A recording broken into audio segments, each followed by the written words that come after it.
When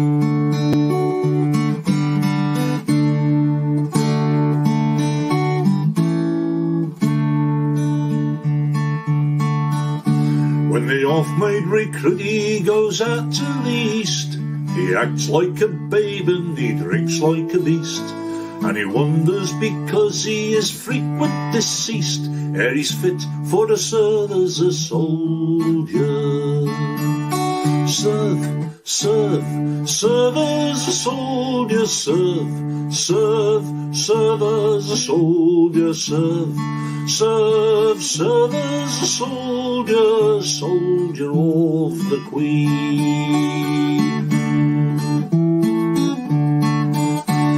Now all you recruities what's drafted today, you shut up your rag box and up to my lay, and I'll sing you a soldier as far as I may, a soldier what's fit for a soldier. Fit, fit, fit for a soldier, fit, fit, fit for a soldier, fit, fit, fit for a soldier, soldier of the Queen. First mind you steer clear of the grog sellers' huts, for they sell you fixed bayonets that rots out your guts. I drink that and eat the live steel from your butts, and it's bad for the young British soldier. Bad, bad, bad for the soldier, bad, bad, bad for the soldier, bad, bad, bad for the soldier, soldier of the Queen. When the cholera comes, as it will past a doubt, keep out of the wet and don't go out on the shout, for the sickness gets in as the liquor dies out, and it crumples the young British soldier. Crump, crump, crumples the soldier, crump, crump, crumples the soldier, crump, crump, crumples the soldier, soldier of the Queen. But the worst of your foes is the sun overhead. You must wear your helmet, for all that is said. If he finds you uncovered, he'll knock you down dead, and you'll die like a fool of a soldier. Fool, fool, fool of a soldier, fool, fool, fool of a soldier, fool, fool, fool of a soldier, soldier of the Queen. You're cast for fatigue by a sergeant unkind, don't grouse like a woman, don't crack none nor blind. Be handy and civil, and then you will find that it's beer for the young British soldier. Beer, beer, beer for the soldier, beer, beer, beer for the soldier, beer, beer, beer for the soldier, soldier of the Queen. If you must marry, take care she is old. A troop sergeant's widow is the nicest, I'm told, for beauty won't help if your rations is cold, nor love ain't enough for a soldier. Nuff, nuff, nuff for a soldier, nuff, nuff, nuff for a soldier, nuff, nuff, nuff for a soldier, soldier of the Queen. If the wife should go wrong with a comrade, be loath to shoot when you catch him, you'll swing on my oath. Make him take her and keep her, that's hell for them both. You're shut of the curse of a soldier. Curse, curse, curse of a soldier, curse, curse, curse of a soldier, curse, curse, curse of a soldier, soldier of the Queen. When first under fire and you're wishful to duck, don't look nor take heed of the man that is struck. Be thankful you're living and trust to your luck, and march to your front like a soldier. Front, front, front like a soldier, front, front, front like a soldier, front, front, front like a soldier, soldier of the Queen. When half of your bullets fly wide in the ditch, don't call your martini a cross-eyed old bitch. She's human as you treat her as such, and she'll fight for the young British soldier. Fight, fight, fight for the soldier, fight, fight, fight for the soldier, fight, fight, fight for the soldier, soldier of the Queen. When shaking their bustles like ladies so fine, the guns of the enemy wheel into line. Shoot low at the limbers and don't mind the shine, for noise never startles the soldier. Start, start, startles the soldier, start, start, startles the soldier, start, start, startles the soldier, soldier of the Queen. Officers dead and the sergeants look white, remember it's ruin to run from a fight. So take open order, lie down and sit tight, and wait for supports like a soldier. Wait, wait, wait like a soldier, wait, wait, wait like a soldier, wait, wait, wait like a soldier, soldier of the Queen. When you're wounded and left on Afghanistan's plains, and the women come out to cut up what remains, just roll to your rifle and blow out your brains, and go to your God like a soldier. Go, go, go like a soldier, go, go, go like a soldier, go, go, go like a soldier, soldier of the Queen.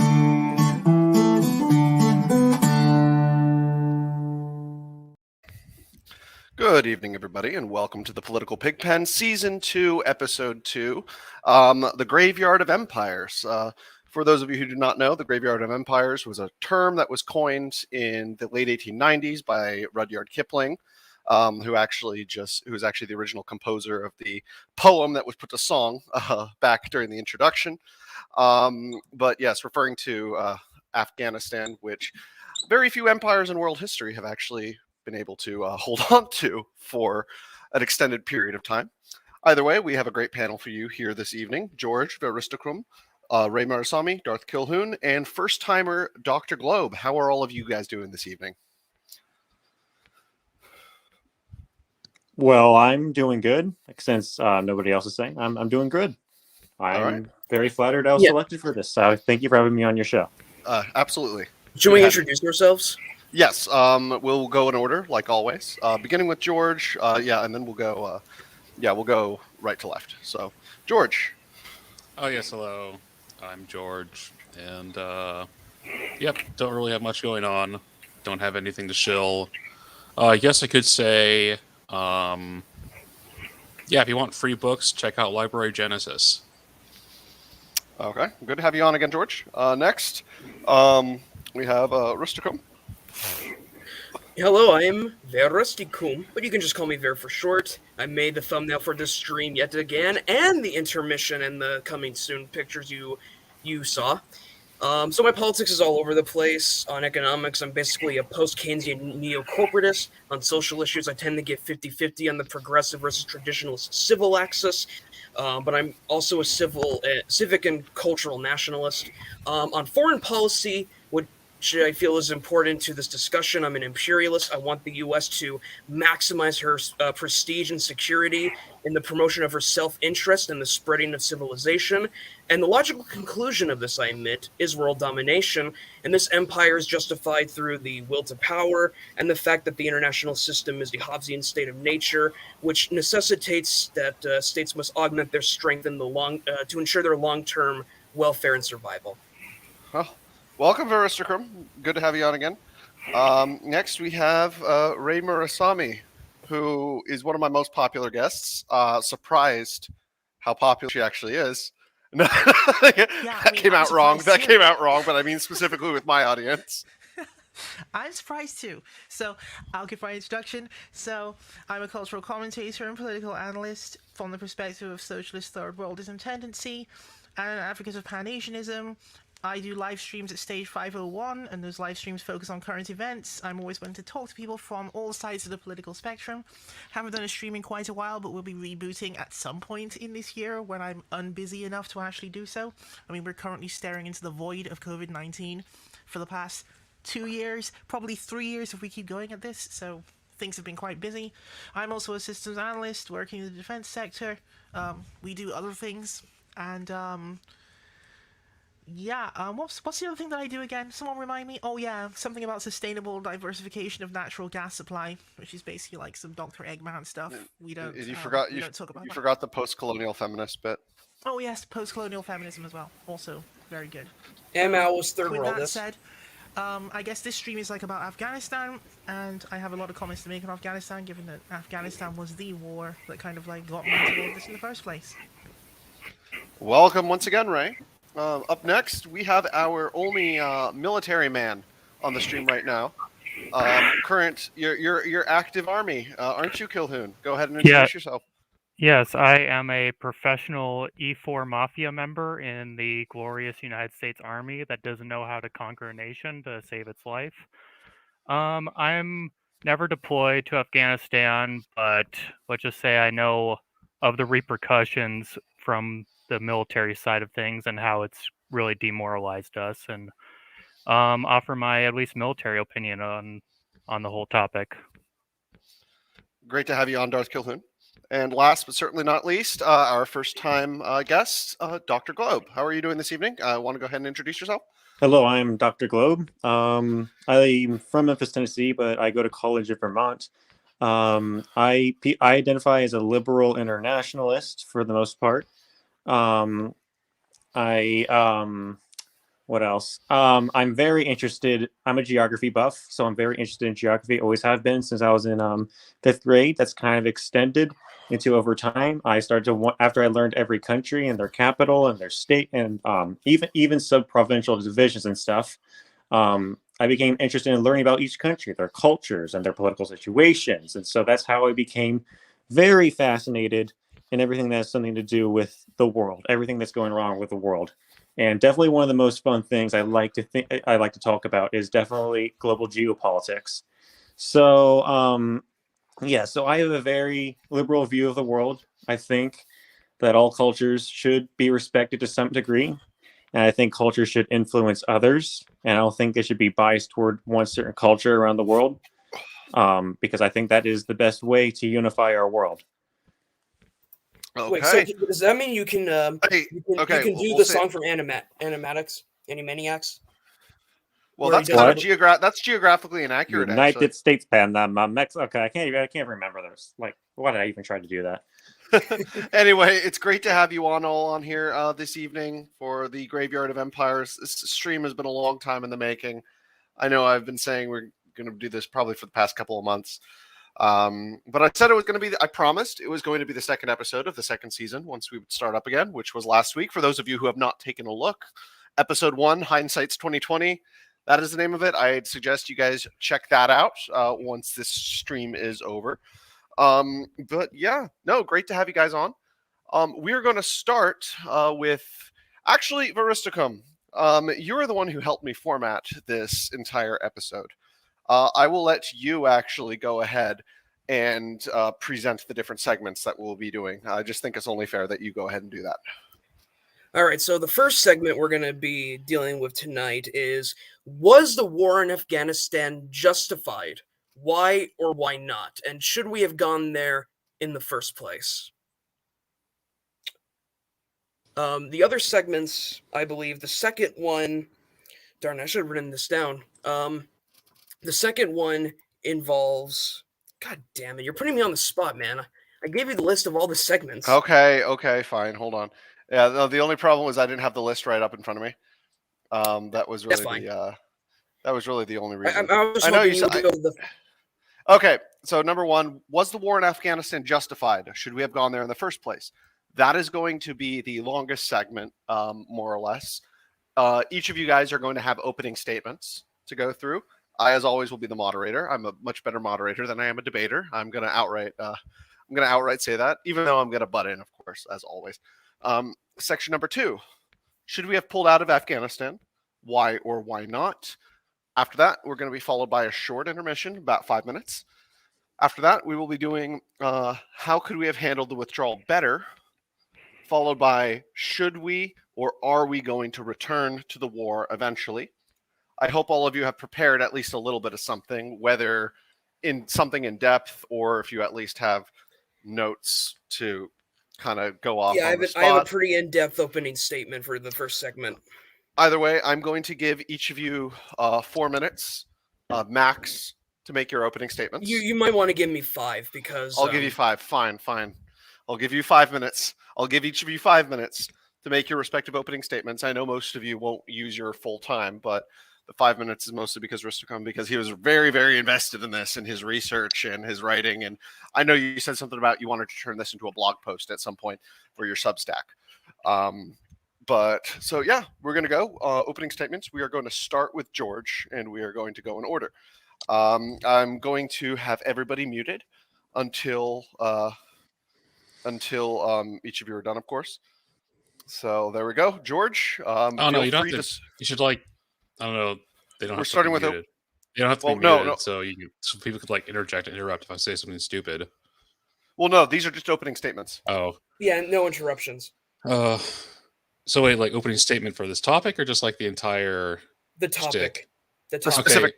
Specific topic. Okay. Well, it was politically infeasible not to go into Afghanistan after 9/11. Like the entirety of the country supported intervention or invasion of Afghanistan to destroy Al Qaeda, liquidate Osama bin Laden and the other supposed heads of Al Qaeda. I say supposed because Al Qaeda has a franchise network. It's decentralized, so I mean clearly you can see that now. Like Al Qaeda is still around today in dilapidated and mutated form, even without Osama bin Laden and his leadership. But going to Afghanistan, no civilian leader could like get away with not doing that. And the particulars of how I went in there, I don't want to get into the minutia, but the operation was a success. We basically used local forces to help us destroy the Taliban government. And I think at that point, we used special forces and air support to destroy the Taliban. And at that point, we should have just given the keys to the Northern Alliance or whoever we were allied with at the time, and not spend 20 years and $2 trillion social engineering, basically. So yeah, that's it. All right. Thank you, George. I'm going to go ahead and put you on mute for now. So next opening statements, I will give you till 5:23, or not 5:23. I will give you till 9:23 Eastern Standard Time max to finish your opening statements. I know you have a lot to say. I was going to say that sounds like something that'll go on to 5:23 a.m. Like he's got a lot to talk. I'm just saying. Yes. I mean, if it were up to him, he would talk till 5:23 a.m. about that.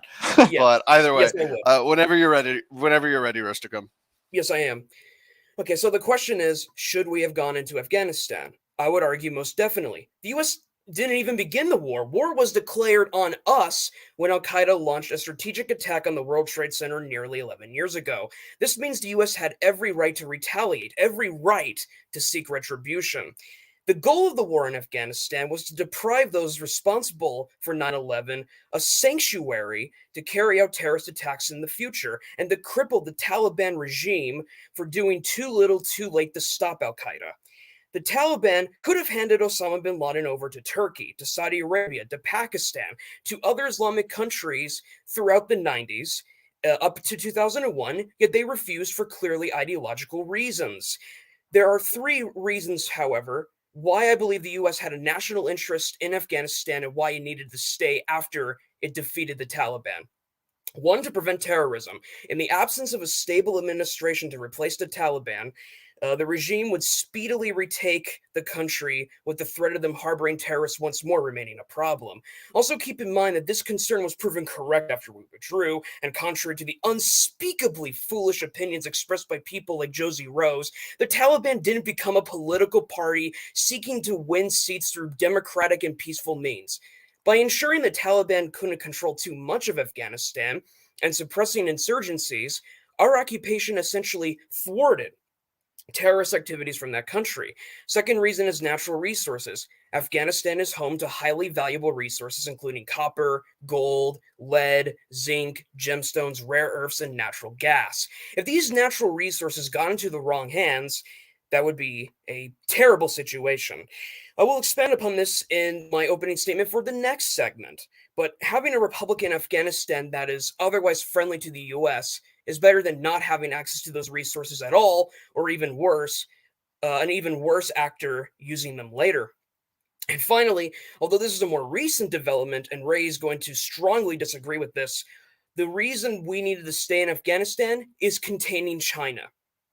The Chinese Communist Party have a national interest in Afghanistan because of the Vagyr Pass, pardon my butchering of that word, which is a border between the Muslim-majority Xinjiang province and Afghanistan.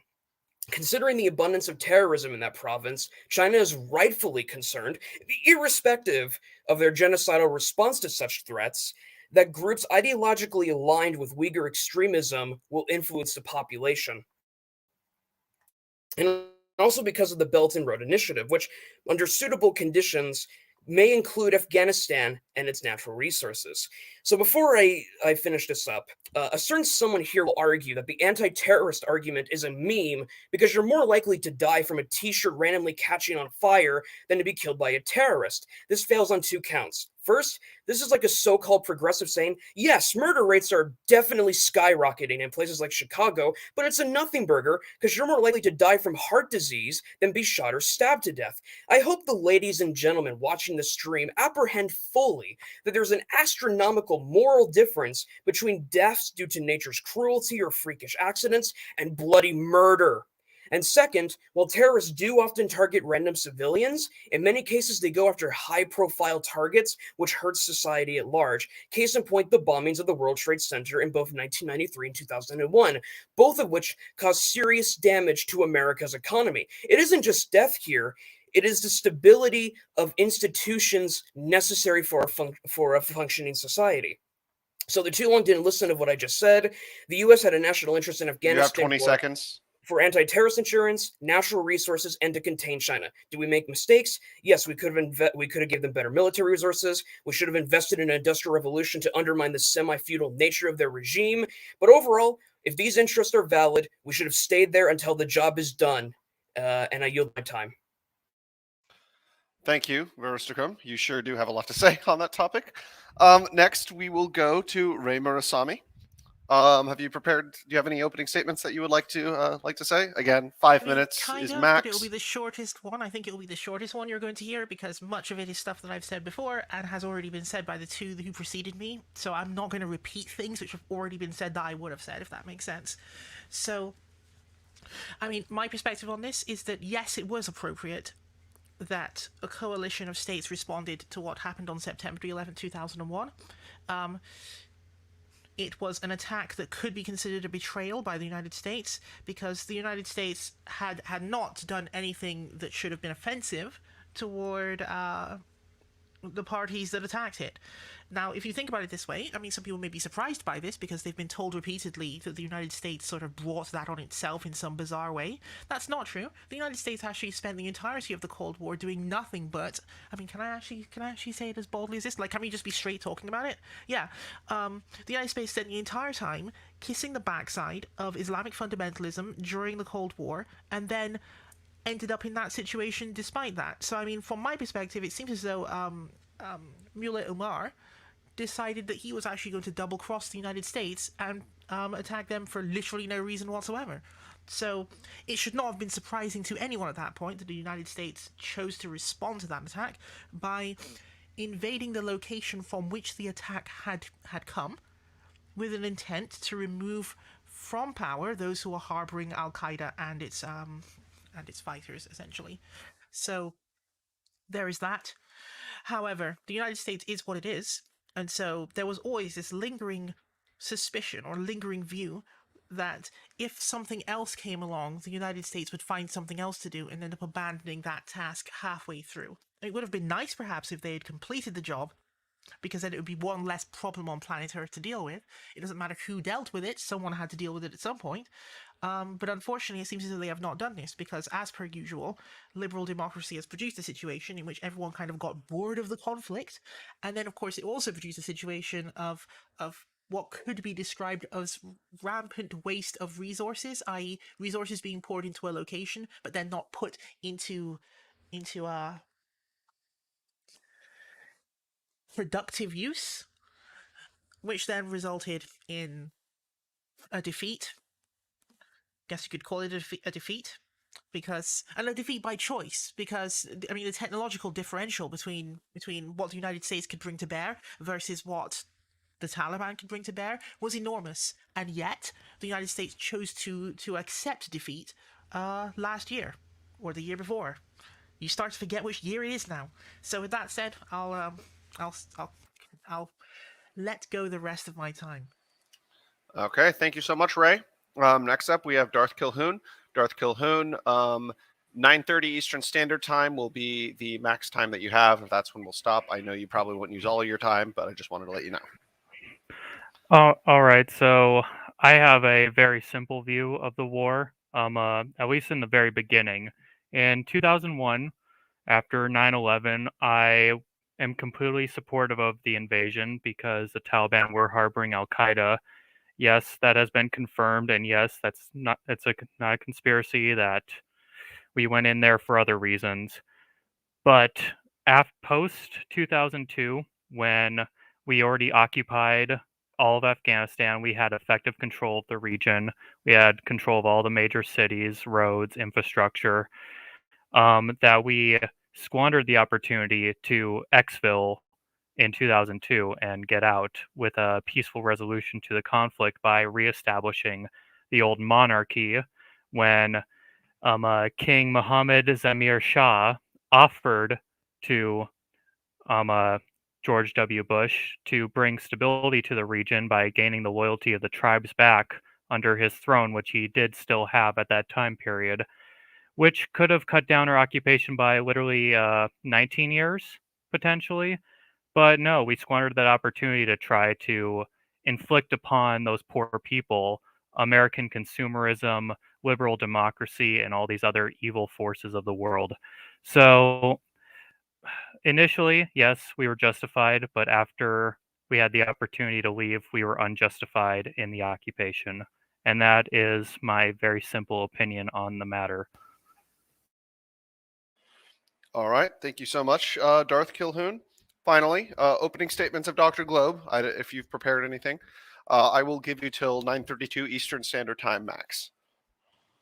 All right. Yes. Thank you. So, yes, I will say very briefly that definitely the war in Afghanistan was justified. I'm going to add to a point on Coronas. He says that Al Qaeda effectively declared war on the United States when they flew their planes into the Twin Towers. But little do people know, they've kind of been conducting terror attacks against the United States since 1992 from their harbor in Afghanistan. Like, for example, in 1992, they tried to kill U.S. troops in Aden, Yemen. They even tried another time at the World Trade Center, the very exact location where they would do it later on September 11, 2001, in 1993. They've already tried to attack the United States a few times. And in 1996, Osama bin Laden actually, from the Hindu Kush mountains of Afghanistan, literally said, "I declare war on the United States," and nobody listened to him. Then there were the 1998 embassy bombings in Nairobi, Kenya, and Dar es Salaam, Tanzania, and the United States was still, was still being patient. And then after that, after 9/11 happened, that was the last straw. And so we invaded Afghanistan. And it was definitely justified because here's the thing. Not only was like the Taliban hosting Osama bin Laden, they weren't even a legal state. Like they were not a country that was worth being diplomatic with, especially since they were helping to harbor this guy. Um, so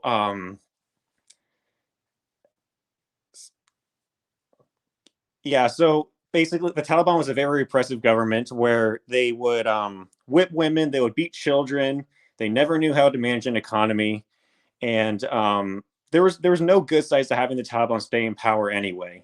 So I would actually argue that when the United States was in Afghanistan for the past 20 years, living standards have definitely improved, um, certainly before. And many say that what we brought to Afghanistan was antithetical to our culture. That's not true. For example, the king of Afghanistan that Darth Calhoun mentioned earlier. His name is, what is it again? I'm going to look at it. It was Mohammed Zahir Shah. He managed to institute liberal reforms within Afghanistan during the kingdom era, in the period between 1933 and 1973, and he was rather popular among the Afghan population. He instituted women's rights. He educated another liberal reforms, and he even was going to initiate democratic reforms until he was overthrown the Sour Revolution by the communists, which, once they gained power as the quote-unquote Democratic Republic of Afghanistan, massacred people in villages. And I'm going to say that the United States missed many opportunities to turn Afghanistan into a democracy. For instance, the 1988 Geneva Accords, they were the Soviet Union and the United States were going to set a framework to make Afghanistan a neutral and secular state under UN sponsored elections. But then the United States violated it by continuing to fund radical Islamists through Pakistan, and so that pretty much destabilize the country. They tried to form the Islamic State of Afghanistan again, which would have been a democratic state, but through the Peshawar Accords. But since everybody was getting all these weapons and everybody disagreed with each other, and there was no unifying force, they started to fight amongst each other. And during the war, when the United States was not even there, the Taliban was not just being reactionary toward the United States. The United States wasn't there when they're conducting their brutality against Afghan civilians between 1996 and 2001. So they literally had no excuse for the shit that they were doing, especially sponsoring terrorism against the United States. Do you yield the rest of your time? Yes. Okay, that's it, everybody. So now, on that note, we move into our first topic, the debate section. Was the war in Afghanistan justified? Should we have gone there in the first place? Does anybody have any responses to anything anyone else has said? First, I will go ahead, and I don't have any opening statements being the moderator myself, but I feel that it is only fair that I go ahead and give my own opinion on it. I am very similar to Calhoun on this point. I am not against the Afghan war, nor even necessarily against the occupation, but my reasoning for being against the war. So initially, as George said, we were attacked. It was a declaration of war when they attacked the World Trade Center on September 11, 2001, a day that I personally remember. But so, yeah, that was effectively a declaration of war. But I supported a sort of, I think it was, was it Ron Paul, I think? He supported a quick kind of in and out type thing, order issuing or sending special forces, letters of marque and reprisal to go in, take care of those sons of bitches, get the hell out. That's what I, at least in hindsight, I was too young then, but that's what I support. However, we kept staying there. We kept moving the goalpost. And we're saying, okay, like once we took care of them, we're like, okay, we're going to stay here longer. We are going to stay for this reason, that reason, that reason, this reason. I could go over each of the different reasons, but we'd be here all night, frankly. But so by that point, we got so fucking ingrained in Afghanistan that it would have made things even worse were we to get out. Again, it's not necessarily me saying that like I'm for that, but especially because Chinese interests eventually sort of started surging in the area. And so again, like Verustikum was saying, the Belt and Road Initiative, especially having Afghanistan soldiers there, or having American soldiers in Afghanistan, was a good means of deterrence against Chinese imperialism in the area as well. So I would have been for just a quick in and out in the first place, but I think, and again, we'll go onto this in a later section, but I think Biden's withdrawal was not only a strategic failure, but it was also a logistical failure. But we'll go on to talk about that eventually. But overall, on principle, I'm against the conflict itself, but it's just such a fucking nuanced issue. I feel the need to just outright say that. But if anybody has anything in response to either anything that I just said or what the rest of the panel had to say, I urge you to go ahead. Okay. I'm a bit laissez-faire about my whole, like, you guys know my format. I'm a bit laissez-faire about the whole thing.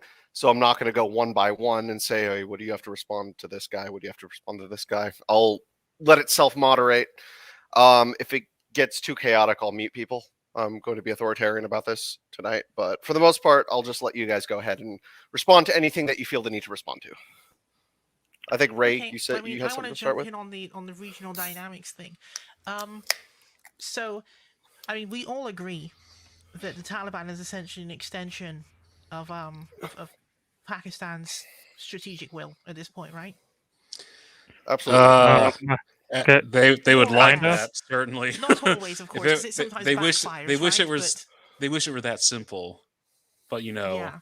a mad dog. I think it's safe to say that It their has a habit to interests, turn around to bite its owner occasionally. Yeah, their interests are aligned. I think that's the safest way to put it. I don't know Yeah. about that. It's kind of like a troll No, that Pakistan thinks it's doing, and then occasionally this backfires because the thing they're using to troll everyone with has a mind of its own because it also doesn't like Pakistan. This is why you often hear Taliban spokespersons talking about Pakistan in a very demeaning way, despite the fact that Pakistan is clearly one of their earliest patrons, right? So why do you think they let them run into Afghanistan, take over all those villages? Remember that one girl? Remember the one girl, the education girl, the one who got shot in the face back in like Yousafzai. back in like 2011. But also It's keep like in her mind, though, village that her village was like right smack in the middle of Pakistan, and that's when the Pakistanis just let them come in and ravage the countryside.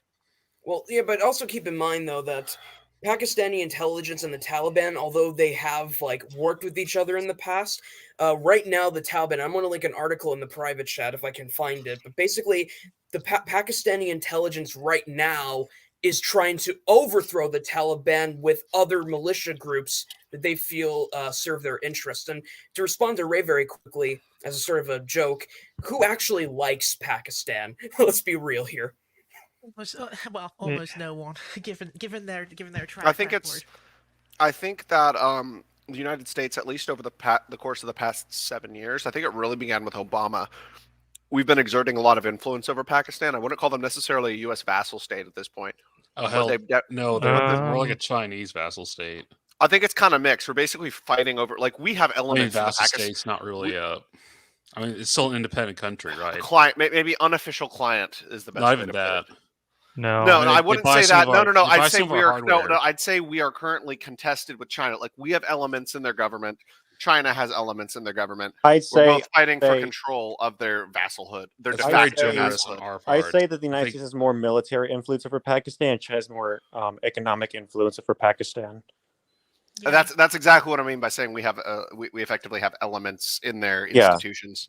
I think the United States has bases and China has the it's businesses. very similar to the China-Russia relationship with Kazakhstan, for example, where China has economic influence in Kazakhstan, whereas Russia has direct military influence in Kazakhstan, to the extent that Kazakhstan's government can literally ask the Russian military to intervene on its behalf, which of course they've been doing over the past day or so. I was trying hard to make a Borat joke, but I can't think of any right now. Oh my god! Please, no cliche Borat jokes. That's so predictable. Also, Politicrat, I linked in the side chat the article that I was referring to, that the Taliban is backing jihadi outfits. We can skim over the article here in a couple minutes. I just want everybody to get. But that was the direction I was going with that in terms of regional dynamics. And so, the other thing is that people have been talking about Pakistan bordering...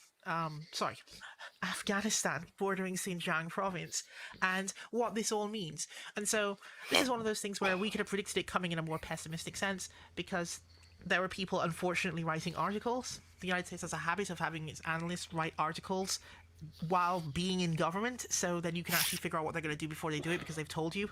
So in the national interest, someone had the temerity to actually put an article saying that the United States should withdraw from Afghanistan so as to create a conflagration and a disaster right on China's doorstep.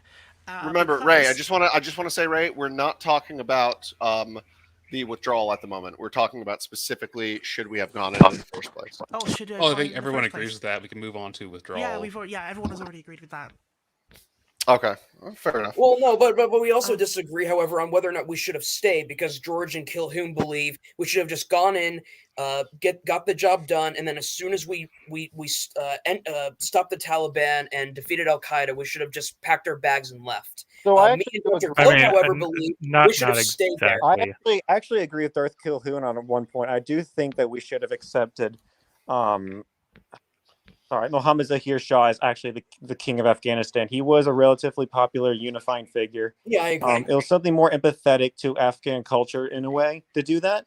And also, Hamid Karzai was kind of corrupt and had some ties to the Taliban. Would you say he was kind of? Wait, would you say, Dr. Globe? Would you say he was kind of Afghanistan's equivalent of Muhammad al-Salman?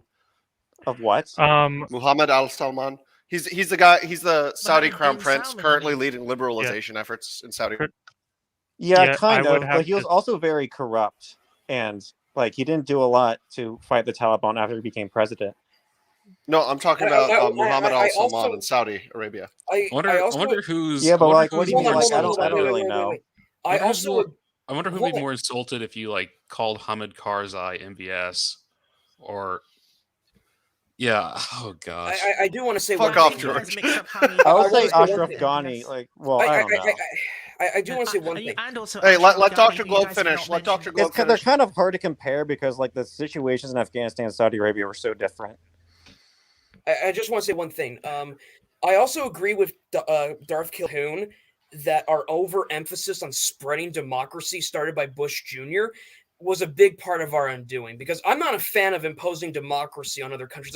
I think there is some merit to democratic peace theory, although it's a very nuanced topic. Sometimes an authoritarian will serve the U.S. national interest better than a democratic one, and I will agree with Kilhoun that that's one thing we should have done, is basically back the monarchy. And if you're not going to back the monarch, you should have at least pressured the Afghan Republic to do more to fight the Taliban. So actually, I disagree, because guess what? Mohammed Zahir Shah actually would have implemented democratic reforms. That's what he did during the kingdom era, during the kingdom of Afghanistan, before he was overthrown. Those 33 to 72, if we actually accepted Mohammed Zahir Shah as the king, there would have been an organic democracy that developed in Afghanistan instead of the U.S. imposed one. It would have been a republic. It wouldn't have been a democracy. Democracy is inherently unnatural. It would have been a constitutional monarchy. But democracy, we need to remember, is an inherently unnatural political expression of Islamic civilization. Oh yeah, but listen, I'm not saying the main reason why we I disagree with that. I mean, look at you can Tunisia disagree. right now. Tunisia has become a fully democratic country. But keep in mind, the main reason why Bush didn't do that is precisely because, basically, remember, America was founded upon anti-monarchist values, and basically giving the similar to modern France, giving the king basically the keys to Afghanistan would have basically pissed off a lot of people here at home, but also because the thing is that the Bush administration basically wanted to promote a pure Republican, lowercase r, form of democracy. He basically wanted. No, but hold on. I think that if they wanted to, they could have done whatever they wanted. Because think about it, the United States is aligned with, guess who? The Kingdom of Saudi Arabia. Yes. Indeed, the United States actually entered Afghanistan side by side with who? The United Kingdom of Great Britain and Northern Ireland. So they could have just taken a back seat and been like, okay, perhaps we can't literally say we want a monarchy, but guess what? These guys over here who are literally a monarchy could say that they wanted one. Okay, that's fair enough. Say it. Fair enough. And a little rebuttal. I'm not saying exactly get out right away, but And the U.S. occupation and imposing upon our own ideals on the Afghani people. That's more what I meant. Like, restore the monarchy, maybe restore also their royal army, and stay there Yeah. for like a couple of years as like an allied force.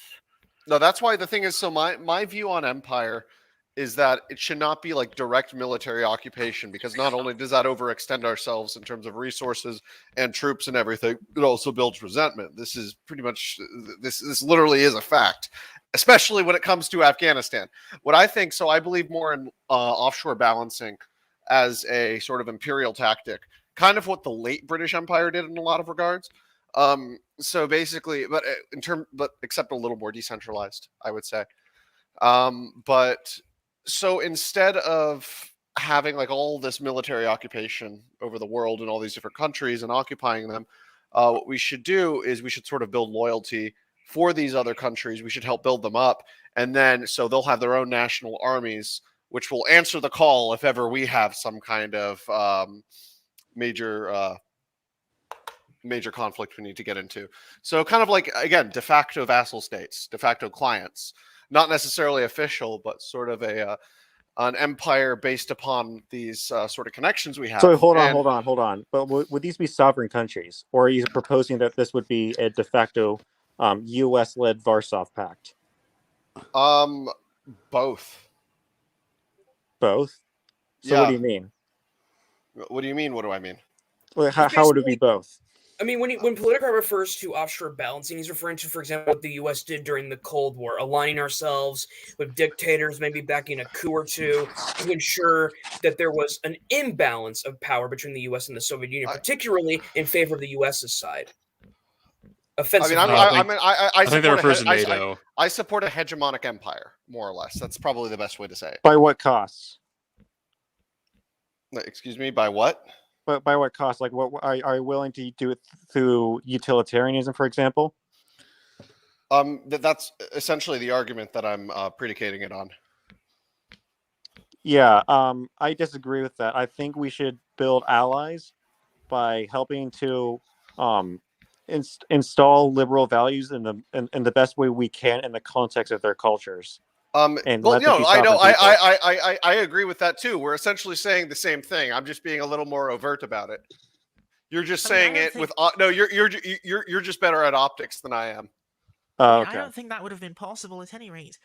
In my view, the best possible thing that could have been done is if the United States had actually analyzed the economic problems that Afghanistan had in terms of getting off the ground and actually becoming useful to someone on the planet in terms of having trade with people, found out what it is that this economy is good at, allow that to be built up by clearing out impediments to the laying of those foundations. So, for example, you want to promote women's rights, but don't do it from a liberal framework. Do it from an economic framework first, and everything else will then build out from that.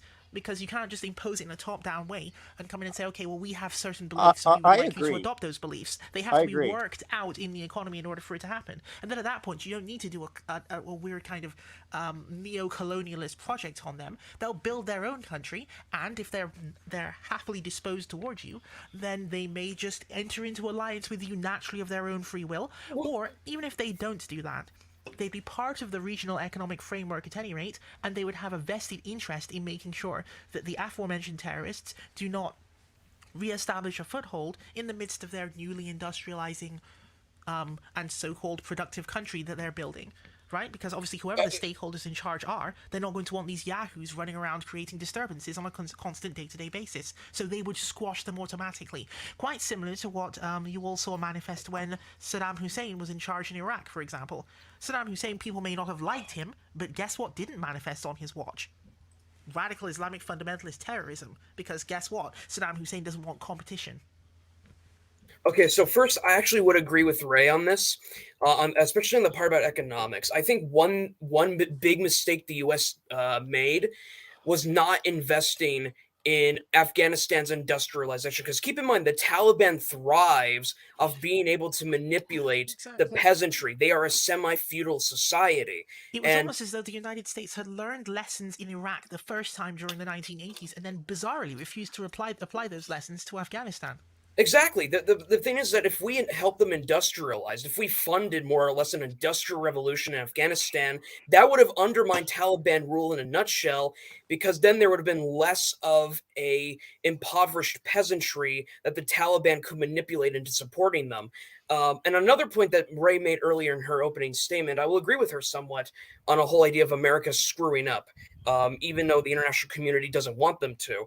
And the reason I agree with her is because, particularly since the Vietnam War, although it did revive someone in the 80s under Reagan, America no longer has the will to power. It's why the US screwed up in Vietnam and Afghanistan, because without the will to power, America projecting her influence across the globe just seems like a waste of time to those who do Define not the will have to that power. driving force. Define the will to power. That could mean many things. I mean, not even Nietzsche was very specific when he tried to define the It will is to the power. driving Well, force before of we go all down- humans. Before we go In down that the path as well, there is Machiavellianism. one other thing that I want to insert on this as well, which is I think it's not just that, but it's also that sometimes people are trying to do too many things at once. And so this was mentioned during the introduction by at least 3 people, which I think was a thing that is popular now, but is not the actual reason. And so people mentioned earlier that withdrawing from Afghanistan is quote unquote bad because it provides space for China. The opposite is true as far as I understand it, because China was essentially acting as a free rider, along with many other people in the region, were acting as free riders on the fact that the United States was playing whack-a-mole in Afghanistan, so they didn't have to. Right? And this is something where the National Interest, that magazine, even published an article explaining that, China is actually enjoying the war in Afghanistan because it is an opportunity for the two countries to hold similar positions on regional security, and China doesn't have to actually do anything in Afghanistan because someone else is already there doing things there, right? Whether they're productive or not, they're at least lowering the level of ridiculous terrorism in the location, you would think. So pulling out from Afghanistan is actually the thing that was inconvenient to China, because then it means that the entire mess is literally on their doorstep, adjacent to another mess that they're already dealing with. And so the United States I think the United States was too interested in doing more than one thing at once. You can't do multiple things at once in some of these situations. Either you can accept that China is going to do what it's going to do in Xinjiang province and in parts of Afghanistan and just stay there and finish the war in Afghanistan, or you can try to mess with China by pulling out of Afghanistan and letting everything turn into a collapse on their doorstep, right? You could only do one of those two things. You couldn't do both of them. And unfortunately, I think the United States actually chose to do the one that was more inconvenient to China by just pulling out in a chaotic way and allowing everything to turn to crap on their doorstep. Right? And so this is the same thing also that the United States did with regards to the, quote, Russia-China situation as well. Instead of just picking one, the United States has decided, okay, we don't like Russia, and now we also don't like China either. When has the United States ever, or when has any offshore, quote-unquote, aspiring offshore balancer, or whatever we're going to call these aspirations, decided it's going to be like, okay, we just don't like anyone, we just don't choose anyone? Right? Even during the Cold War, the United States did not do that. During the Cold War, the United States looked at the Sino-Soviet split and was like, okay, we choose China. Now in this era, they've looked at the situation that's happening on the continent, and we're like, yeah, we're just gonna choose no one and throw away our own war in order to spite a country which is doing what exactly? For example, why are think tankers in Washington, D.C. so concerned about China's counterterrorism activities in the same region that they had just spent 20 years doing, guess what, counterterrorism? This makes no sense whatsoever. In fact, even if we go back to 2018, you can actually see Joint Chiefs of Staff talking about how they're cracking down on, quote, literally quoted them directly, Uyghur militants in Afghanistan who had crossed over from, guess where, Xinjiang province. Now, if you fast forward by a mere 3 years, we apparently hear that these are bunny rabbits. These are cute individuals who need to be petted, and anyone who looks at them sideways is basically Adolf Hitler. How did we get there in 3 years? What is this change? Okay. And why is it that now the entire narrative is inverted on its head, where it is seen as detrimental to China if you stayed, as opposed to detrimental to China if you removed yourself? Because from China's perspective, they certainly think it was detrimental to them that you removed yourself. I like how me and Ray agree, but I'm anti-China Hey, and she's pro-China. But I do want to say before I let Hmm. Dr. Globe respond to what Ray said, I do want to tell Politicrat what I meant by will to power. The will to power is the driving force behind all genuine human accomplishments. Now I know that's vague, but Nietzsche said he strongly agreed with the likes of Thucydides and Machiavelli, and he pointed to Mozart and Napoleon as examples of the will to power. That's all. Okay, so Okay. first of all, in regards to Xinjiang, even though it's a little off from Afghanistan, which I will also get to your Afghanistan points. Yes, there has been terrorism in Xinjiang province, and China is kind of combating that. But here's the problem here. So during the United States War on Terror, we also committed various war crimes. For example, the Abu Ghraib in Iraq. There was also torture at Bagram Air Base. Those were actually controversies in the United States. We could discuss that, and many people got prosecuted for these actions. In regards to Xinjiang, this is a systemic. There is a systemic thing going on where people not being labeled by what their records are or anything like that. They're being labeled by ethnicity, and they are arbitrarily detained and put in these camps who are put in very unsanitary and squalid conditions. Often will die in human experiments or starvation or torture. Even children have died in these camps. Many have. We hear stories from refugees that come from Xinjiang. So here's the problem here. What China is doing is totally disproportionate to what the Uyghurs have done to them. They are not being precise on trying to avoid innocent casualties or innocent detainees. They're just being completely utilitarian and routing up 4 million people and putting them in concentration camps, and God knows what's doing to them. Now onto your point on Afghanistan. I actually agree with you on some points that yes, we should not be doing so many things at once. For instance, part of the reason why the Taliban was able to regroup in 2003 and onwards was because we got distracted with Iraq and diverted resources to Iraq. No matter how many soldiers we had, we were still managing different things at once, especially when in two countries as complex and diverse as Afghanistan and Iraq, both of which are also kind of mountainous. More so with Iraq, it's mostly in the Kurdistan region, but point still stands. And yeah, so I think we did kind of screw up by invading Iraq. I don't think we should have invaded Iraq during that time. Also, considering that the invasion was illegal, and it was completely legal and justified to invade the quote unquote illegitimate Islamic Emirate of Afghanistan.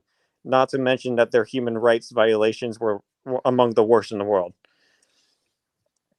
But I also want to add another point though. But sometimes you will have to do two things at once. For instance, I am concerned about both Taiwan and Ukraine right at the moment because both seem to be under threat right now. And sometimes you got to Oh, see sure. do two I things at mean, once in yeah. emergencies.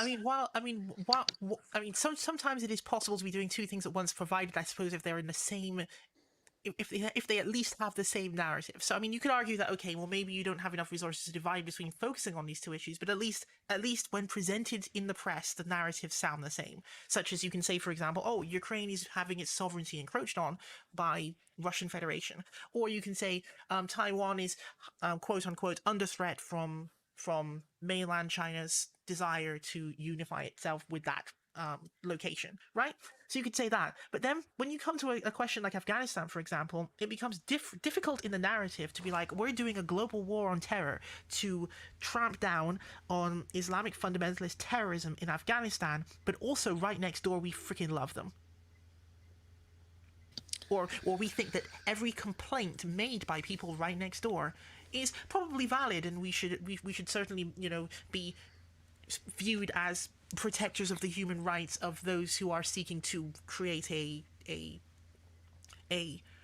secession movement so that they can govern themselves under Sharia law.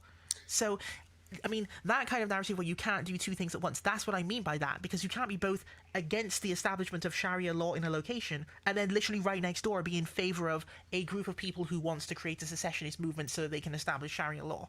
Sure you can. And that is sure you can. Wait, give me an example of that. I want you. So what example of supporting a secessionist state? Okay, well, I mean, again, right next door, since Xinjiang has been mentioned, the ETIM wants to create a secessionist state. That is their actual goal, to create a secessionist state so that they can rule, so they can set up a government which is essentially an Islamic government. So the United States can't be, on the one hand, oh, we're against that sort of thing, except if it happens in China, then we're for it, literally right next door to the place that they're doing the thing. Yes, I agree. I don't think we that's should why it became even a be back narrative any. problem for Yeah, them, because how can you be in Afghanistan but then also doing that same thing? we should not be. I don't think we should even be backing the East Turkestan independence movement in the first place. They're a terrorist group. I don't think Donald Trump should have removed the designation in the first place. So I agree with you there.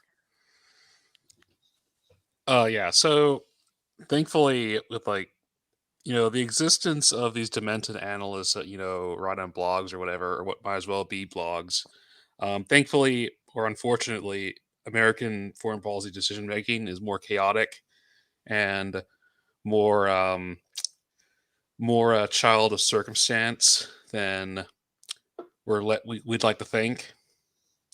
So yeah, it just seems like opportunistic to I don't know, hypothetically support Xinjiang independence or whatever. It's kind of a moot point because the police state that's been established in Xinjiang precludes any effective insurgency from taking place. And if you're a Chinese planner, if you have someone telegraphing that they're going to try to basically start an insurgency in a frontier province, I view it as moral to set up what they have in Xinjiang right now to preclude that.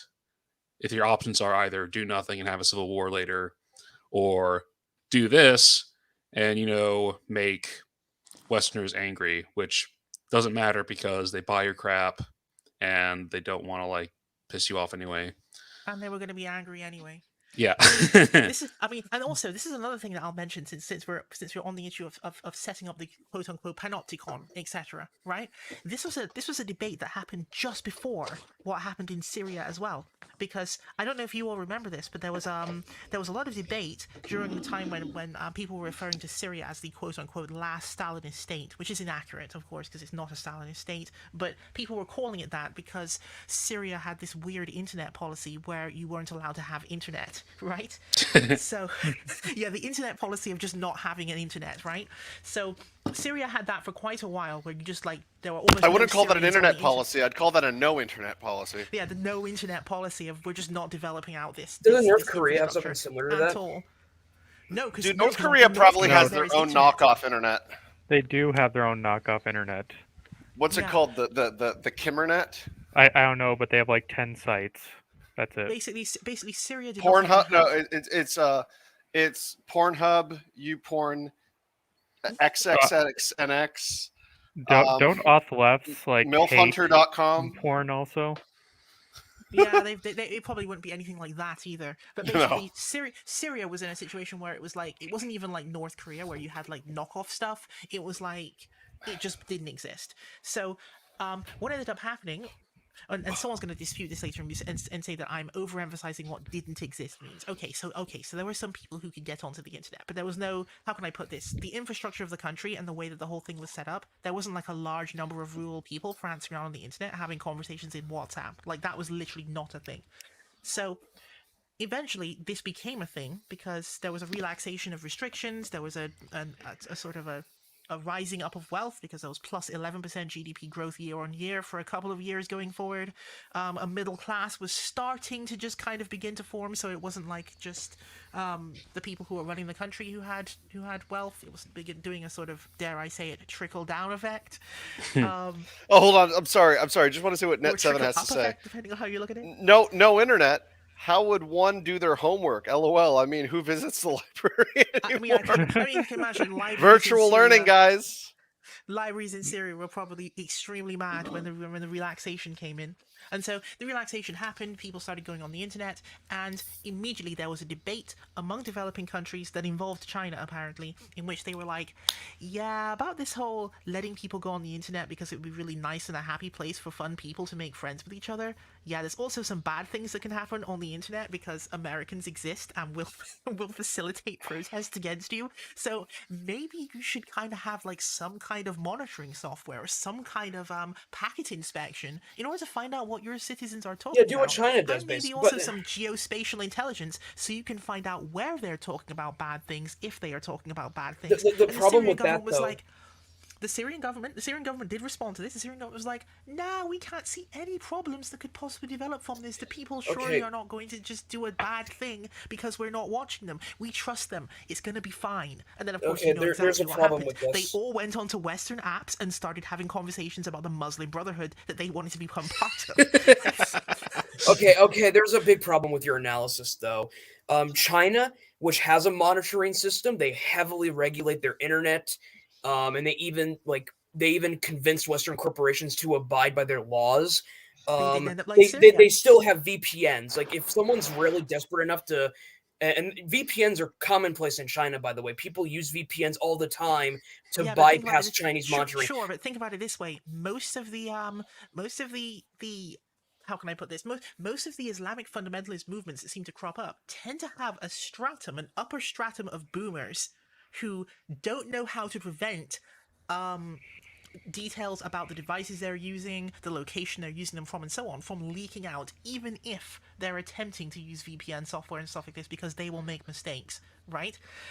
So having the monitoring at least increases the probability you'll be able to pull a China and not have them getting away with stuff. Whereas in the Syrian situation, where they were like, yeah, we're just going to libertarianly cover our eyes and assume that there's no way that peasants are going to actually network with the Muslim Brotherhood on Telegram. And then, of course, they literally did that, which then became part of the driving force that led to the protests, which then led to the subsequent implosion of the country.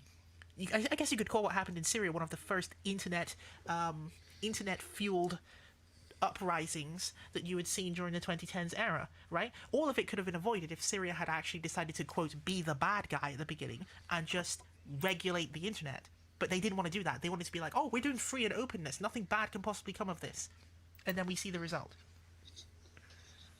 And so I was only saying this to feed back into what George was saying earlier, which is that he said that it was logical that China would react to this kind of behavior by saying, okay, we're just going to set up like iron bars everywhere, but in an internet sense.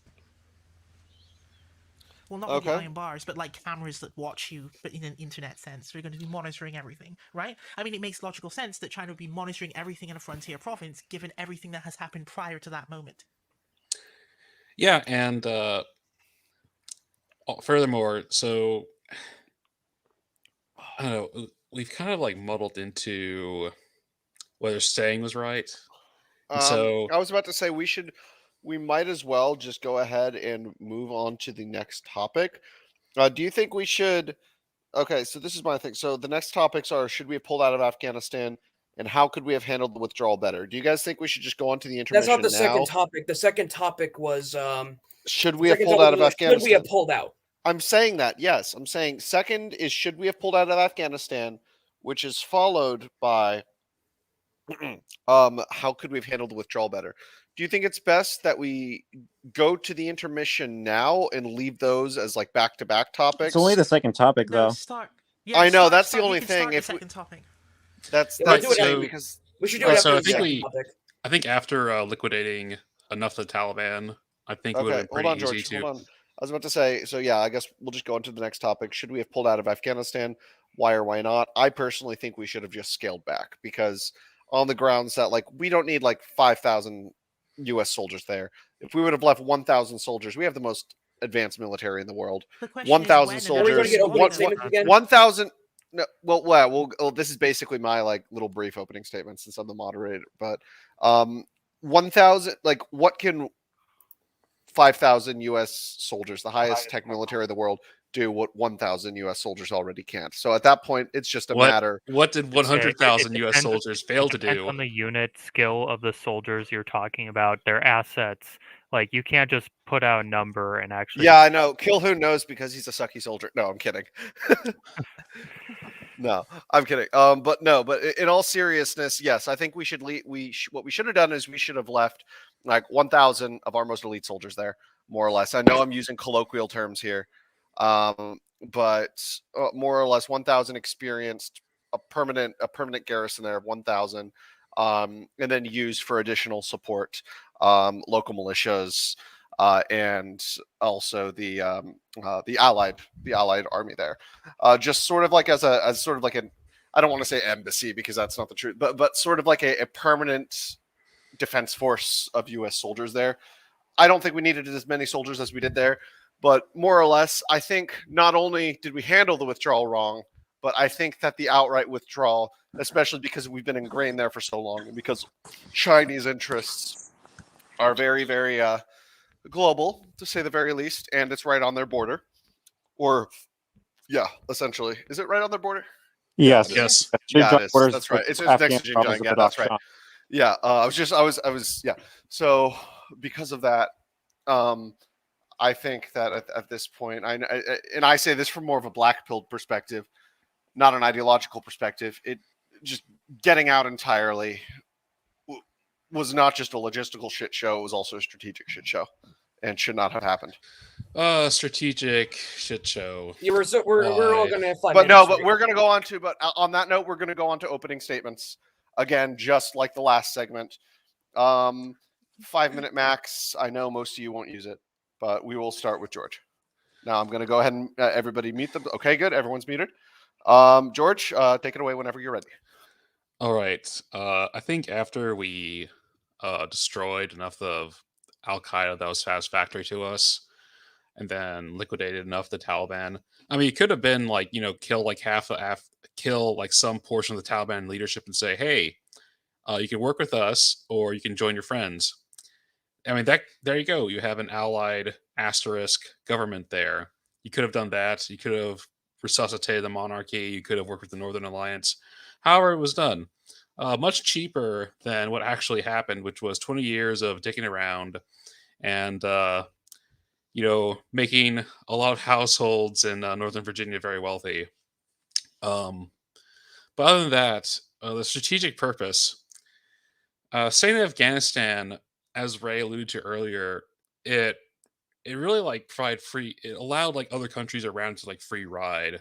I think even during the height of the American occupation in Afghanistan, there was like some articles coming out about how Chinese resource extraction companies and infrastructure companies are investing in Afghanistan, despite us being there and despite arguments that are made here that we should stay in Afghanistan for copper, gas, quote unquote rare earth minerals, whatever. Yeah, staying in Afghanistan would have just provided a safe playing ground for other countries to economically exploit it. So, and one of those countries is China, and that's the country Americans, most people here are American. That's the country we're most concerned about. And so I don't see the strategic utility of facilitating Chinese economic growth and the furthering of Chinese power by like letting them conduct trade or commerce in Afghanistan under the aegis of an American garrison. Yeah, and that's it. Okay. Next, we're gonna skip Verosticum because fuck Verosticum. We're gonna go straight to Ray. No, I'm kidding. All right, we'll go with Verosticum next. You have until 10:17 Eastern Standard Time, or you could yield the rest of your time, of course, as you know. Okay, sure. So, should we have pulled out? Absolutely not. Afghanistan was ill-equipped to deal with the Taliban, thus defeating the entire purpose of staying there in the first place. This was not a forever war, but forever deterrence.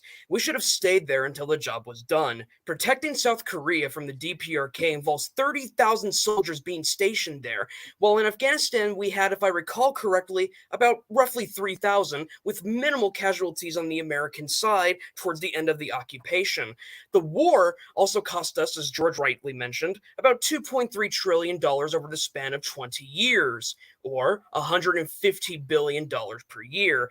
But we spent, in contrast, $3.5 trillion on healthcare in 2017 alone. And so long as the federal government has a monopoly over its fiat currency, It can print all the money it needs to carry out America's national interest, so long as it regulates aggregate demand through taxation. So, oh, it's so expensive. That argument is patently false. My main argument against leaving Afghanistan back in early 2020 is that doing so would create a power vacuum filled by the Taliban, which would allow them to harbor terrorists like they did in the 1990s. But this situation is worse than I envisioned. The Australian Strategic Policy Institute's Ova Lobo writes, Islamic State's branch in Afghanistan, ISIS-K, has topped all of its global provinces in terms of both quantity and operations, as well as casualties inflicted. In spite of the Taliban's backing from Russia, Iran, China, and especially Pakistan, with the US likely sharing intelligence amid recurring reports of unidentified drones flying over Afghanistan, all trends suggest there's fertile ground for ISIS-K to vastly increase its size and potency. Credible reports have already emerged of the group openly recruiting both Taliban fighters and former members of Afghan intelligence agencies and special forces in several provinces. In addition, aside from the strong grassroots support among urban Tajiks, again, I apologize for any butchering, exacerbated by the fact that the Taliban is essentially a Pashtun movement, ISIS-K has absorbed cadres that defected from the Taliban and other jihadist entities, including the Tehrik-e-Taliban Pakistan, or TTP, otherwise known as the Pakistani Taliban. This has allowed the group to expand its operations in Pakistan as well. Now, I recall the natural resources I mentioned earlier that George seemed to dismiss, the natural gas, copper, gold. Unlike the relatively isolationist Taliban, the internationalist ISIS will put those resources to good use. First of all, Afghanistan still has an abundance of poppy fields. I predict ISIS, which has engaged in the drug trade in the past, will engage if they're successful, and they will take advantage of this to push drugs like fentanyl into the black market to fund their terrorist plots. This is worse than Al-Qaeda taking Afghanistan, my friends. ISIS, a terrorist group we're still at war with, by the way, will use the research-rich Afghanistan to plot, fund, and carry out terrorist activities in the future. This is a repeat of Iraq all over again, and if that is the historical standard we're going to be using, we're going to have to return soon, and I'll elaborate this on the fourth segment, and with that, I yield. Okay, thank you, Verishtigum. Ray Marasamy, take it away. Okay. You have next till, as well, then? you can yield the rest of your time, but you have till 10:20 max. Okay, that's fine. So, what I would say is, in terms of withdrawing or not withdrawing, it's all about timing. And so it's a matter of like, okay, at some point you're going to have to withdraw. I mean, maybe you have to withdraw like in the year 2317 or something, right? But you will withdraw at some point. So it's a question of what are the preconditions for an actual withdrawal? Which then leads to the question of what are the preconditions for a country that can stand on its own, or a military that can stand on its own. We talked about the economics earlier, and I think everyone on the panel already agrees that an economically viable country is basically better at defending itself than a non-economically viable one.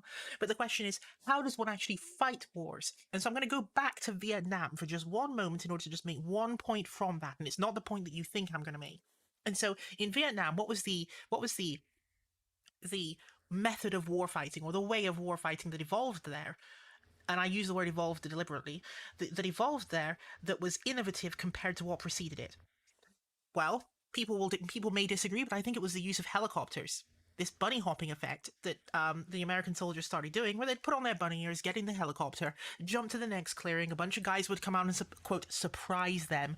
The Americans would then destroy those people in the clearing, dab on them, get back in a helicopter, and jump to the next clearing. This kind of behavior is what the United States then exported to Afghanistan as the way that you fight an insurgency. And so you would have Afghan soldiers jumping into helicopters, bunny hopping into the next location, destroying whatever it was that was threatening the location, and then bunny hopping back out to another location, perhaps. So you might do this several times a day. You ended up with a scenario in which there were like 400 mini bases in Afghanistan or something, where you'd have different aircraft and vehicles and so on at the locations with their different generators and their different logistics for refueling these aircraft and maintaining them and so on, and you'd have people hopping around in these aircraft. There was almost no connection between these bases, or at least no convenient connection between these bases that could be done on foot or over land, because the idea was, oh, well, you can just get in an aircraft. What are you doing? Right? And so this then means that when you do your withdrawal, if you set up the Afghan military to behave like it's actually just a knockoff version of the US military, when you do your withdrawal and you pull out all of your contractors and you pull out all of your US Air Force components, and you pull out all of the people who actually know what they're doing, the entire thing implodes immediately because the Taliban know how to fight in terms of just walking around as infantry on foot and sleeping in a ditch somewhere, because that's the only thing they ever do. Whereas the people you've just trained to behave as though they're the knockoff version of the US military, they now have no means of fighting whatsoever and will be whacked like seals everywhere they go. And of course, I don't mean Navy SEALs, I mean literal SEALs that are being whacked with a stick, right? So, this is what we saw when Biden did his withdrawal, which is that suddenly there was no one to maintain any aircraft, no one could move anywhere, vehicles couldn't move, so on and so forth, and the Taliban simply strolled through the area and shot them like ducks in a barrel. Or watched them surrender, because of course they would have known that they couldn't fight, so they'd just automatically surrender, and the Taliban would walk through them. And so, the precondition to being able to withdraw is to create a military that can actually fight in the terrain that they have evolved in without your support and not just with your support. And so the United States did not think about that before pulling out. I mean, they should have. They should have thought, okay, there needs to be a backup plan here. Can these people revert to some other form of fighting if they are deprived of the ability to get into helicopters on a whim? It's almost stunning that no one actually thought of this, given that you would have thought that something like this would have crossed someone's mind before. But I mean, maybe the reason it didn't cross their mind before is because they've rarely encountered an intervention in which the force they're assisting doesn't have the technological capability to continue on without them. But it should have been considered. The other thing I'll touch on is the resources thing that Veristicum had talked about. I mean, in terms of resources, this again comes down to you can't do everything at once. And so if you're going to do the whole staying in Afghanistan on purpose in order to... All right, Ray, in order to build out the military... I'll give you another 30 seconds if you have anything. Okay. And so if you're going to stay in there in order to build out and do what I've said earlier, which is to create a viable military force that can actually function without your support, then you also must concede at the same time that in order to economically prop this up, you're going to have to be not antagonistic toward China and find someone else to make into your peer competitor instead, because you can't do both things at once. All right, thank you, Ray. I just want to draw attention to something real quick. It looks like I hope it's ironic. It looks like we might have a little bit of anti-Semitism in the chat. I don't know who this person might be, but probably ironic. I mean, I hope it's ironic. We don't condone that sort of thing on the channel, but either way, I mean, it kind of made me chuckle. But I put him in timeout for a little bit. I'll let him back in the chat if he promises not to keep spamming oy vey, because it's clear he's the happy merchant. So. Either way, okay. So next we'll do Darth Kilhoun and Dr. Globe. Darth Kilhoun, should we have pulled out of Afghanistan? Why or why not? I will give you until 10:26. So I kind of treat this as should we have pulled out? Should we have not pulled out? I'm going to be very neutral on this because, in my opinion, if we would have pulled out, like, it would have collapsed. If we wouldn't have pulled out, the regime that we were propping up out there would have lasted a little bit longer, but it would have still collapsed as soon as we would have pulled out, because fundamentally the Afghan Republic was very unnatural and just didn't have the infrastructure and frankly didn't have the popular support by the people to actually maintain itself. So, in my opinion, we could have stayed out there, have a small garrison of mostly SF and auxiliary units to support the Afghan army, but it wouldn't have done much different, and probably the Taliban would have gained ground unless we would have brought more troops in, which would have just been a repeat of like all the surges you saw where, oh, we're suddenly bringing in 100,000 troops to Afghanistan for like a few months. We would have been doing that on and on and on over again. So frankly, I never see a future outcome where the Afghan National Army would have been able to fight on their own. Also, we didn't have the advantages of like when we occupied countries like Germany or South Korea and, well, just Western Europe in general, where they had these pre-established military forces that we destroyed and then took all their officers and made them the generals in their new militaries that were our puppet militaries, like the German Bundeswehr, where we took all these former Wehrmacht officers and they were able to rebuild a German military. We didn't have that in Afghanistan. I mean, we kind of did with the warlords, but we also stabbed them in the back. So I'm just going to say it probably wouldn't have worked and it would have collapsed anyway. So if we would have been there till 2040 or 2060, it wouldn't have mattered. So pulling out, yeah, would have just saved us in the long run, spending more money. Do you yield the rest of your time, Darth Vader? Yes, I do. Okay, thank you. Last, we have Dr. Globe. You have until 10:28 Eastern Standard Time to make your opening statements for this segment. So I want to get back to something you asked me before because I just remembered some details. You asked me before if Hamid Karzai is like Mohammed bin Salman of Afghanistan. I would say definitely not because he refused to attack a Taliban base in Logar province. If that's very different to how Mohammed bin Salman would respond to the Houthis in Yemen, which he would just obliterate them. Secondly, Hamid Karzai had a lot of strained relations with the U.S. and NATO. That's not the case with Mohammed bin Salman exactly, even though he's committing a lot of war crimes. Even when he dismembered Mohammed bin Jamal Khashoggi, the United States still kind of kept their alliance with him. So and hardly even sanctioned him at all. Now onto should we have withdrawn? Absolutely not. We should not have withdrawn. And I think it's always a cliche to say, even if we withdrawn in the next 20 years, the Islamic Republic of Afghanistan still would have fell. I very much disagree with that because here's the thing. It's of course it wasn't like a natural, a naturally made state. I kind of agree with that. But it's not like we couldn't have built it because here's the thing. When we were there for 20 years, we weren't really doing the right activities. We weren't helping them in the right ways. We were severely incompetent in how we were aiding the Afghan National Army.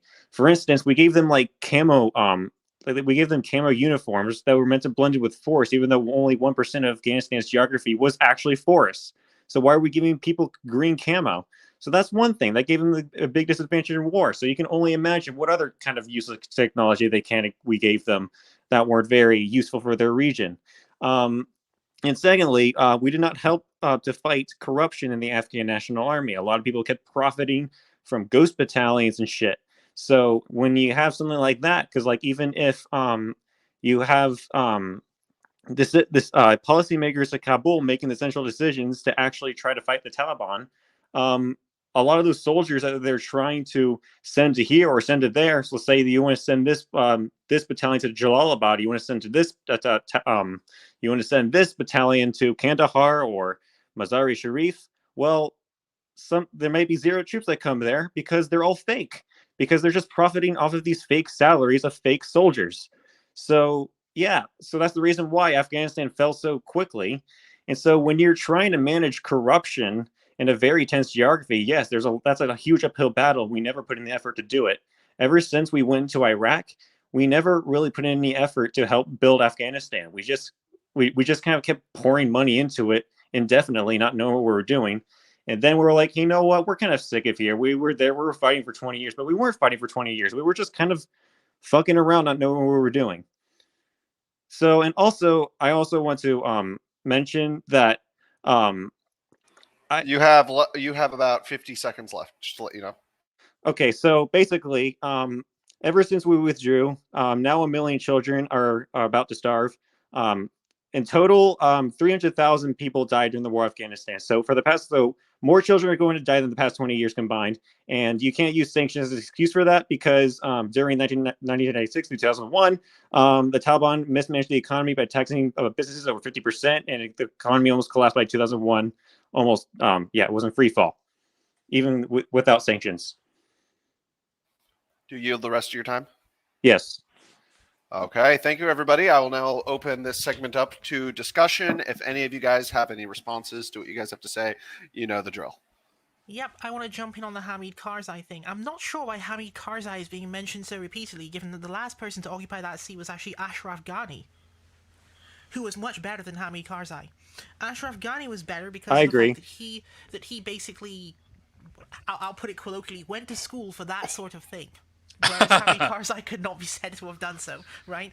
And so, Ashraf Ghani, quote, knew what he was doing, at least academically speaking, because his whole specialty was how does one, I think, what was his, I'm sure he had like some paper which was like, or is it a book that he had Yeah, he wrote a written, like, book how called how Nation you Building build. or International Development, something like that. Yes, something like that. And additionally, on top of that, he had a working relationship with Scott Guggenheim, who was a guy who specializes in how to make third world countries not be failures, essentially. So that's like two individuals there who, quote, should have known what they were doing. Perhaps they were hampered by the fact that they still had to follow the democratic process, so they ended up doing all these ridiculous Right. compromises Hold which they on. didn't We have to also do. need. But if Ashraf Ghani were just dictator of Afghanistan, perhaps it would have gone very differently.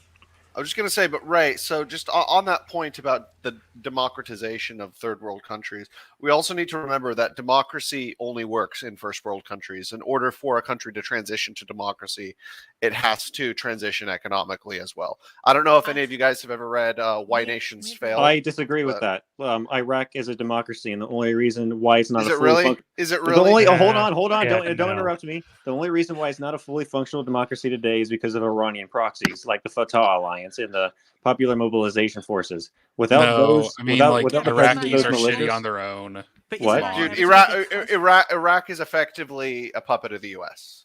but How no, is hold that? on. No, No, it's a No, puppet no, of it's the not. democracy. The It's a Shiite state. Guys, previous the prime ministers were democracy pro point- Iran. That's bullshit. The democracy Also, point the seems Iraqi to feed Council of into this. Representatives literally asked us to leave, so we're literally leaving Iraq because the Iraqi government asked us to do so. That's We're not not a leaving puppet Iraq. government. We're not leaving Iraq anytime soon. Yes, we're withdrawing We're troops going to right now. withdraw. I mean, we're going to withdraw. We're going to downscale or downsize like the amount of troops we have. But I don't see us getting out of Iraq anytime soon. We're going to keep. We have what is it? We have 7 bases there currently. About 10,000 soldiers. Move file Democracy 101. itself feed back into this very problem because think about it this way: you all say that Iran has gained a foothold in Iraq, which I guess you could say is true, given that. I mean, yeah, Iran always gets a foothold in Iraq every couple hundred years. Whenever people are able to vote on it, because of the fact that the demographics are such that if you just say, "Oh, everyone, let's come and have a vote," then of course, obviously, Shia people are going to show up and be like, "Well, my Shias next door, I kind of like them." And then this ends up happening. So, I mean, that should have been predictable from far out. That if you go into a country where there's a large section of the population is Shia Muslim, you should not be surprised that if you threw open the franchise to everyone and then said, let's have a Western liberal democracy imposed on this location, that they all come in and say, okay, I'm just going to vote for like anyone that Ali al-Sistani tells me to vote for. Oh, look at that. It's people who like Iran that I've just voted in. I think Ali al-Sistani is not very pro-Iran. When it comes to their... I was speaking rhetorically there, but what would end up happening is that even if they don't think they're being pro-Iran when they start out, that's what I meant by that, that when they vote for these people who are essentially Shia Muslims, they're going to get in, they're going to look across the border at their other Shia Muslim friends and kind of be like, well, I don't really hate these guys that much, which then results in the outcome you ended up witnessing. I mean, even people living within the Islamic Republic of Iran today, they're not really loving their government right now. So, like, that's the thing. Like, if because like Iraqis may look toward Iran with somewhat of a rosy picture, but like I don't think they actually like the leadership there. And I think if Iran was also was a democracy, Iraq would also be a democracy. Why do you argue? How do you argue that? Can you please elaborate? Well, no, how can I elaborate on that? Because Iraq almost has. The has everything going for it. Iran was not a democracy at the time that this intervention occurred, though. So I mean, if it was, perhaps, I mean, I'll even be willing to concede to you, perhaps if Iran were a democracy, then the plan would have worked fantastically, maybe. But the fact is that in 2003, it literally wasn't, and it still isn't. So even then, the strategy should have at least taken that reality into account. So okay, wait. The goal in Iraq is it to further American interests or is it to make democracies? Because I mean, the answer to that, no, the answer to that is yes. Just Saddam Hussein was not an immediate threat to the United States, so I don't know. Yeah. So anyway, I think we need to again realize like what we're actually doing in these shithole countries. Jesus. we are furthering American interests. Right? Your inner Trump showing. We're furthering American interests, and again,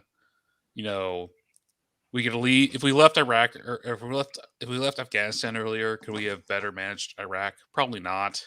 And also, why would you want to be in Iraq? Which is the other question. It's hanging over this whole thing. Okay, this is what drives me nuts. I feel like everyone's criticizing the withdrawal from Afghanistan from a national security standpoint, whether they're going to fund terrorism or everything like that. That's actually not my primary concern. I don't think that should be anybody's primary concern. Yes, back in 2001. Hey, save this for the next segment. Why? So because the next segment is going to be discussing specifically how could we have handled the withdrawal better.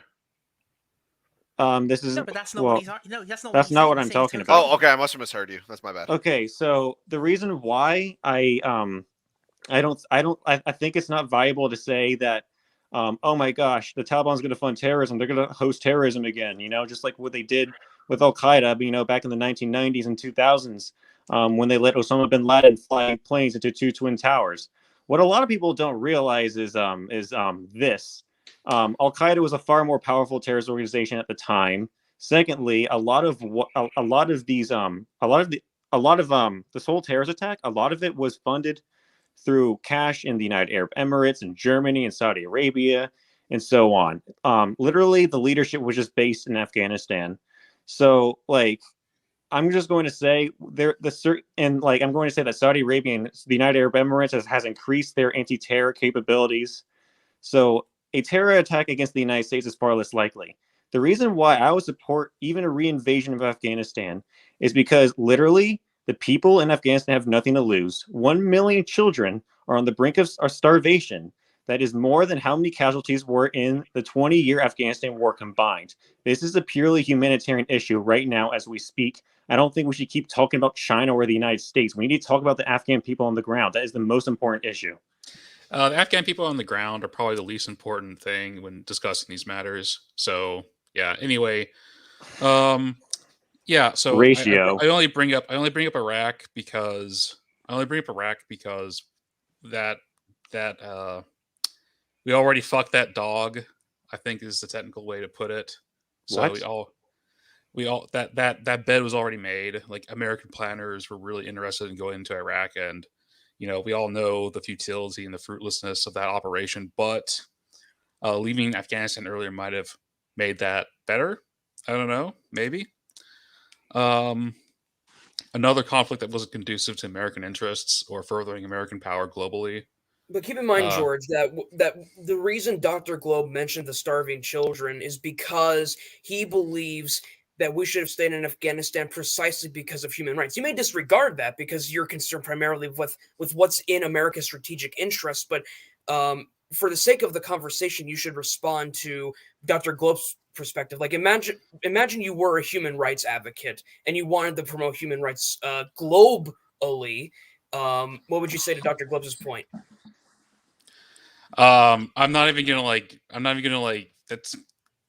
that does not, human rights does not enter the sphere of high politics or international politics, except maybe rhetorically, where the Americans say, "Oh, USSR, you're clamping down on the Hungarian Revolution," sure, and the USSR says, "Sure, it does." I mean, no, I said no. Let me respond to that. No. Let me respond to that. Actually, no.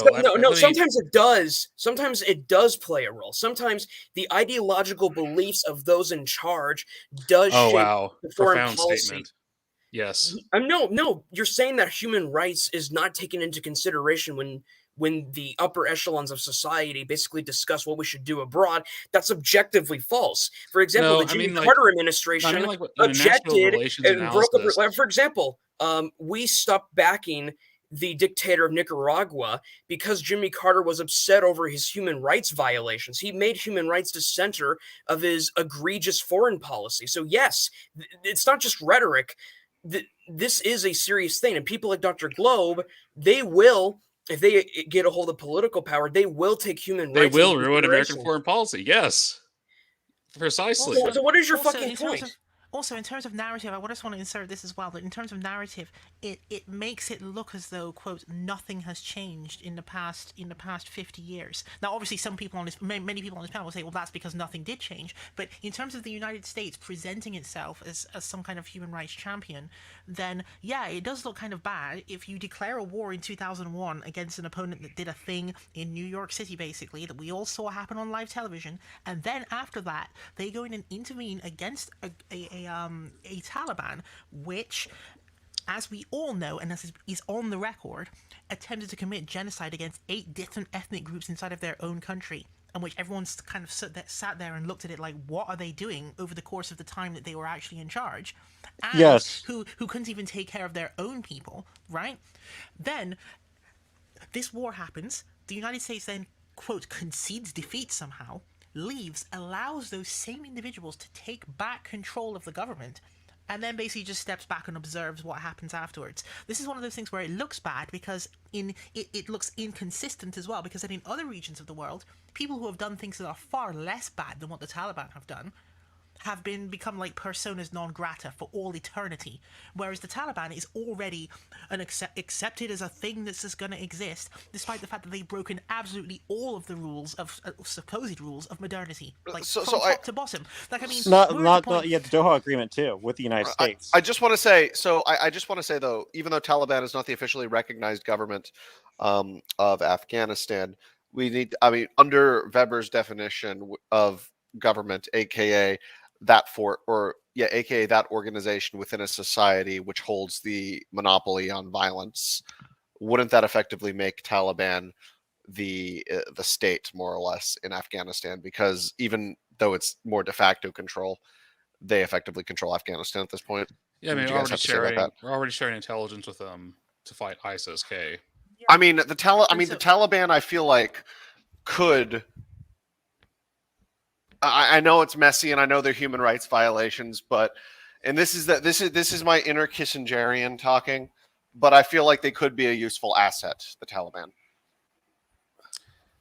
But I mean, surely you all can understand how this may make other groups of people in other countries think, well, all of this narration has been effectively useless then, because we've spent the past 50 to 70 years essentially being finger wagged about how bad supposedly everyone is, but then when the worst thing on earth manifests, like you have the United States being like, okay, how can we like wheel and deal with this thing, which is the worst thing on earth apparently. You see what I mean? And so even though it doesn't look like it has an importance, the quote human rights narrative does end up having an importance later on down the line, because everyone who is alive in this era who remembers that this happened is no longer going to believe the United States when they say these things again next time. Because previously, there were a significant number of people who actually believed it the first time around, whereas you would never be able to get those people to do it again. Yeah, the leaders. Hold on. This conversation, I don't know, it's schizophrenia-inducing. So the United States is a big old meanie for human rights violations during the global war on terrorism, but evidently nobody in NATO, none of our allies in the Middle East, none of our allies in East Asia. The whole world, except for like left-wing journalists and pinkos and like I don't know, people who like pay attention to it, I guess, who aren't have never made an omelet before, I guess, have like issues with it. It hasn't like materially affected American power globally, and so this is just what hasn't materially? No, hold on. I just want to interrupt and say we're going to be going until 10:45. Eastern Standard Time. We're going to do an intermission, and then we're going to come up with the next couple topics. How long is the intermission, by the way? Intermission is 4 minutes. Swell. Okay, I think George, you're slightly misunderstanding the thing here. We're not saying that the United States committing the human rights violations is the issue. We're saying that the United States allowing the thing they declared to be their enemy to come back and continue to do the thing that they had denounced is the thing that looks inconsistent. Because I'm not saying it from the left-wing journalist perspective, because obviously left-wing journalists are probably still condemning the United States for, I don't know, putting a guy in a hood somewhere, right? I'll just quickly respond to your point. I'll just quickly respond to your point. The average person out there who's reading the newspaper who thinks, "Oh, the United States is protecting me from the terror," when the United States is like, "Well, actually, we're not doing that." That shatters the illusion. And even when we were quote unquote protecting them from terror, like during the Trump administration, it was the very first time when the United States actually produced more casualties than the Taliban. That really looked badly on us. And then, after all of those deaths, Trump up those drone strikes. all those deaths just turned out to be in vain when we just decided to pull out. So all those deaths were for nothing, just so people could find themselves under a freaking Taliban government again. I mean, it doesn't help also that all the officers and all the in their Afghan police force and Afghan military were a bunch of child rapists that we just turned our cheek to. That also didn't help our case. Oh man, they're in good company of who we've worked with the past 100 or so years. But no, anyway, so yes, I vividly remember all of the wailing and gnashing of teeth when we all saw the pictures of Americans leaving Afghanistan and the airport attack. I think that lasted 2-3 weeks. At least in the United States, people have a very short attention span. I think globally, people have a very short attention span. Yeah, but what about the Afghans? What about, again, who cares? Dude, what do you mean, who cares? Yeah, who cares? Who do you define as the world? In all honesty, they're not our people. Who do you define as the world? 1 million. Who do I define as the world? Like, what do you mean? Dude, they're because when you talk about the world, Afghanistan is part of the world. Abstractions or negative numbers to me. 1 million Afghans. I can't even fathom. They're not 1 million. There are 40 million people that live in Afghanistan. Oh, that's even worse. But no, do you see? Okay, do you see my point? No, because guess what? They're just as human as you are. They're just as complex as you are, and we should care about them. I just said you might as well be talking about negative numbers because 1 million Afghans. That's an abstraction to me. An abstraction. I mean, yes. to stall. Okay, listen, George. I would accept this if you were. Okay, I just want to make sure you're logically consistent here. Do you believe the 300,000? Hold on. Do you believe the 300,000 people who died in Afghanistan during the war? Do you believe that was a waste of life, basically? I mean, yeah. We could have they wouldn't have had to die if they left earlier. Guys, I think Kilhoun had something to say about 30 seconds ago. I mean, something about Bear's Stalin? trying something, or Bear is trying to make me logically consistent. So yeah, Bear. I mean, yeah, of course. But why is it that you might use the 300,000 number statistic to argue that the war was just a waste of human life, yet you're perfectly fine. You're completely indifferent to 1 million children starving to death in Afghanistan. Why? What's the difference? First of all, I did not argue 300,000 lives dying. You just said, was that a waste of life? Yeah, that's a waste of life. I mean, a million people dying, that's also a waste of life. But should the United States, resume a wasteful foreign policy endeavor to correct that? Wasteful? No. What do you mean by wasteful? It's a... Sorry. Also, I don't think... Dr. Globes' point, though... George was not commenting on the inherent... Guys, everybody. Okay. I will let you guys finish this discussion, but it's 10:45 and we really need to move on to our next topic. Okay, so I'm going to respond. Give us about 2 minutes. You know what? I'll just give everybody final closing thoughts. I will cut all you guys off. I'll start with Ray with her closing thoughts, and we can just kind of go clockwise like that. Okay. The only thing I wanted to do is I wanted to untwist one thing that had become twisted between the conversation between the other four, and it was that George was not saying that he was talking about the inherent value of each human life when he made that comment. It was that the original context was that we were talking about the strategic effect of people no longer believing in a particular narrative that the United States had put out, to which Dr. Globe had then said that there are 40 million people in Afghanistan, and if they no longer believe, then implicitly does that not have some dire consequence? To which George then responded in a way which as much as we dislike it, it may actually have come true, which is that given that their country is in such a fallen state right now, the negative opinions which those people might have don't have the political inertia behind them to actually make any fundamental difference to anything that's happening on the world stage right now in any event. So you could essentially ignore them, which is unfortunate for them, but not untrue. So I don't think that what George said there was untrue, even though people may not like to hear that. But that is a situation that has been created. And so it was a valid rebuttal, even if no one on the panel liked to hear it. Yes, thank you. Dr. Globe? All right, so I actually have a response to this, because I don't agree with any of that, because here's the thing. Why is it pointless to go back into Afghanistan to save more lives than to save more lives than or what? Why is it so useless to go into Afghanistan when this could possibly save 1 million lives?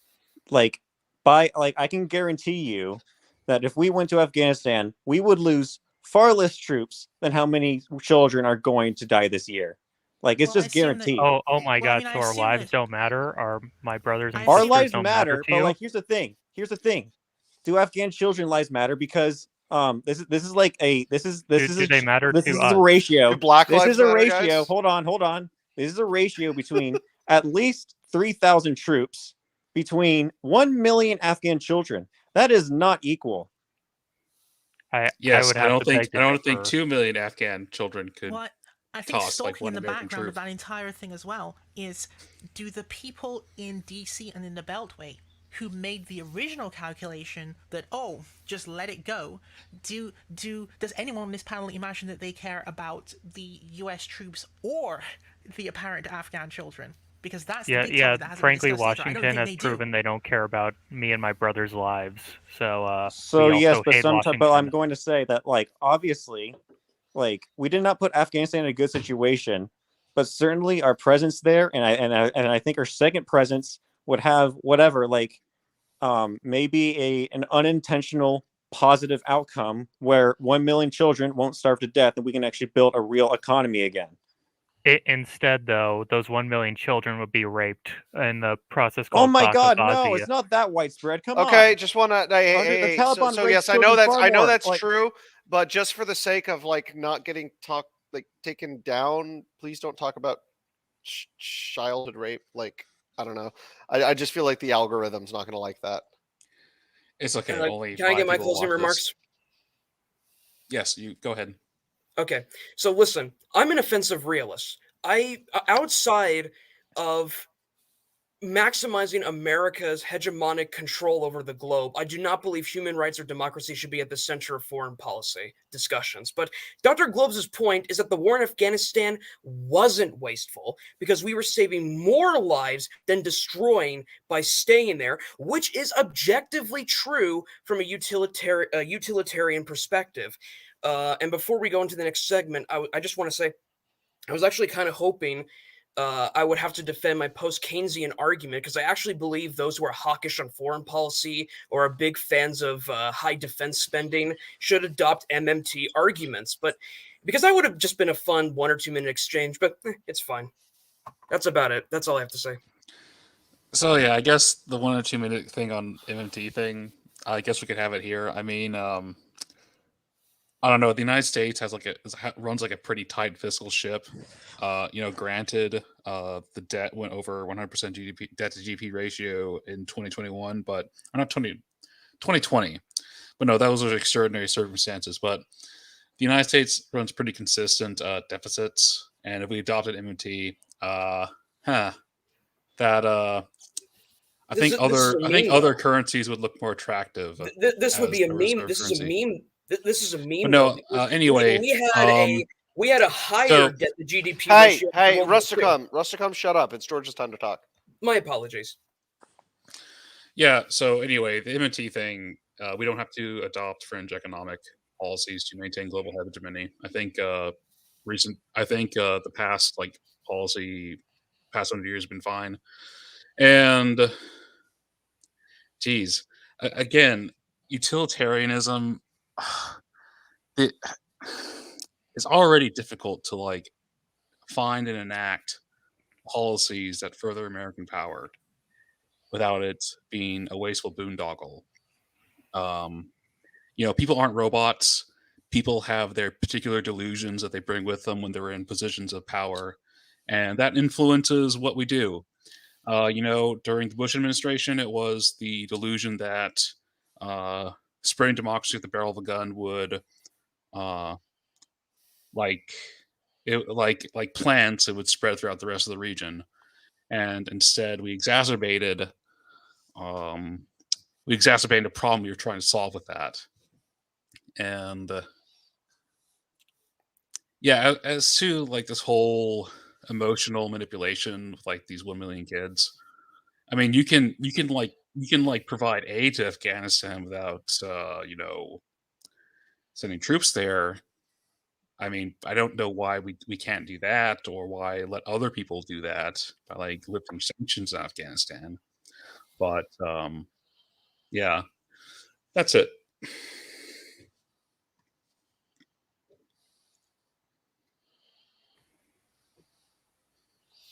Okay. I do want to respond. No. I'm gonna have to enforce this right here. Darth Kilhoun, as an active member of the United States military, what are your final comments on this subject? So my final comments is when I think of the war of Afghanistan, I think about 5,000 of my brothers and sisters that are lying in graves that shouldn't have had to be there in the first place because of politicians who wanted to keep on extending the war, thinking that we could prop up a democracy in an undemocratic part of the world. And it just shows the carelessness that Washington honestly gives with our military, gives with me, my brothers and sisters, and they treat us like we're all puppets and don't treat us like we're actually human beings. So because of that, I'm just frankly I don't care about Afghanistan. I don't care about the people out there.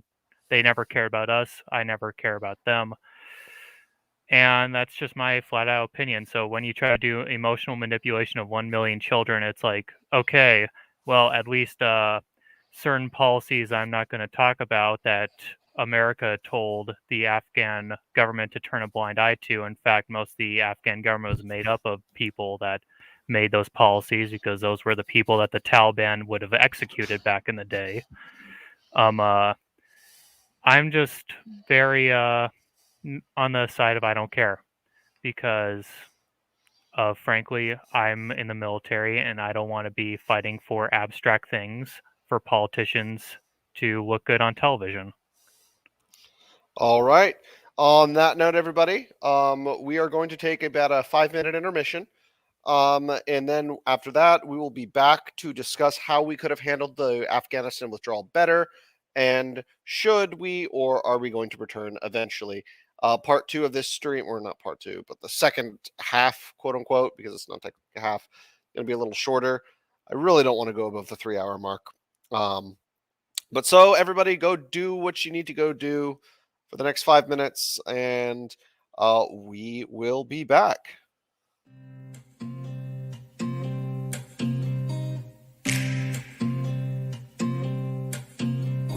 Half-made recruit goes out to the east. He acts like a babe and he drinks like a beast.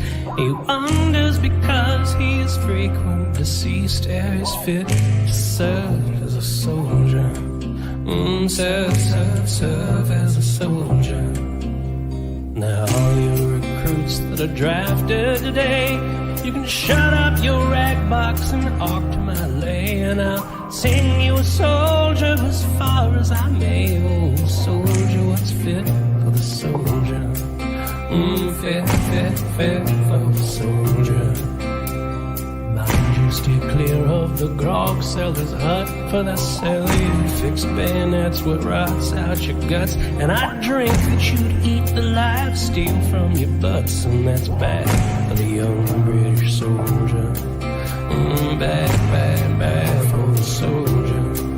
And when the collar comes, as it will pass the doubt, keep out of the wet and don't go on the shout, for the sickness gets in as the liquor dies out, and it crumples the young British soldier.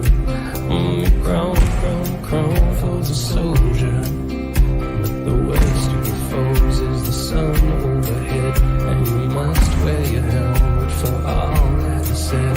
If he finds you uncovered, he'll knock you down dead, and you'll die like a fool of a soldier. Fool of a soldier. If you're cast for fatigue by a sergeant unkind, don't you grouse like a woman or cry on the blind. Be handy and civil, and you will find that it's beer for the young British soldier. Beer for the soldier. Now if you must marry, take care she is old. A Troop sergeants, widows, the nicest, I'm told. But beauty won't help if your rations are cold. No love ain't enough for the soldier. No love ain't enough for the soldier. If the wife should go wrong with a comrade, be loath to shoot when you catch them. You swing on my oath, make him take her and keep her. That's hell for them both. And the shot of the curse of the soldier.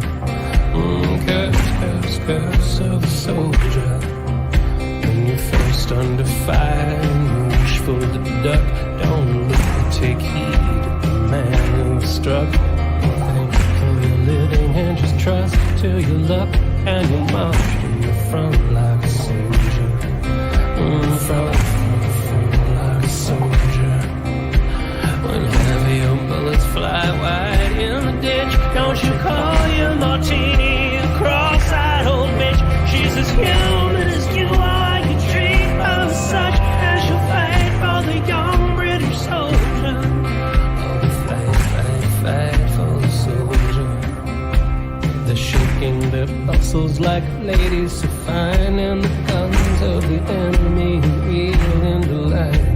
Shoot low at the limbers and don't burn the shine, for the noise never startles a soldier. No, startles a soldier. Your officer's dead and the sergeants look white. Remember, it's ruin to run from the fight. So you take open orders, lie down and sit tight, and you wait for supports like a soldier. Oh, you wait like a soldier. When you're wounded and dying and you're left on the plains, and the women come out to cut up what remains, you just roll your rifle and blow out your brains, and you go to your God like a soldier. Yes, you go to your God like a soldier. Yes, you go to your God like a soldier.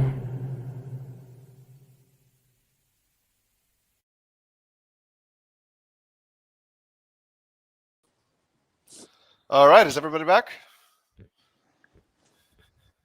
Yeah. Okay, just want to make sure. Yeah. Calhoun, Dr. Gleb? Present. Calhoun? No, Calhoun was just sent to Afghanistan, so he can't join. Oh, dear. He's still muted. No. Anyway, on that note, no, he'll come back. Whenever he comes back, he'll catch on. I think that was actually a little shorter than 5 minutes. But either way, next topic will be hold on. It is, how could we have handled the withdrawal better? Again, we will do a sort of, we'll do opening statements, maximum 5 minutes. I know most of you will yield your time for this particular one. But we will go ahead and start with George. I think it's just yes. I'm just going to answer with yes, like regardless of whether you think we should have gone there in the first place. Joe Biden definitely botched withdrawal from Afghanistan. Again, strategic, tactical, and logistical failure, hands down. Well, to defend my president for just a moment, how else could it have gone? Really, like if you're going to leave now, it was always going to look like this. It was always going to look like tearing off a Band-Aid. It was something that had to be done. It would have hurt, but there are bigger fish to fry, basically. And spending $150 billion a year, that's clearly money that could have gone. That's money that could go elsewhere to, deal with the issues that we've talked about here, that this conversation is revolving around. And in fact, Afghanistan borders it. But yeah, ideally, the United States would have left much earlier, and yeah, that's it. Should have left earlier. And now that if you're crying about the crap show now, you would have cried about it 20 years later or whenever. And yeah, it sucks when you're embarrassed on the world stage, but look, people stopped talking about it after 2 weeks. It's fine. We all had embarrassing moments in high school. and we'll get over this. So yeah. Okay, thank you, George. Verusticum, again, 5 minutes. I know you're probably going to go forever again, but again, you can yield your time if you want. I won't. Actually, it's very short. However, I do want to take a little bit of time, but I probably only be like a minute to respond to Clay. No.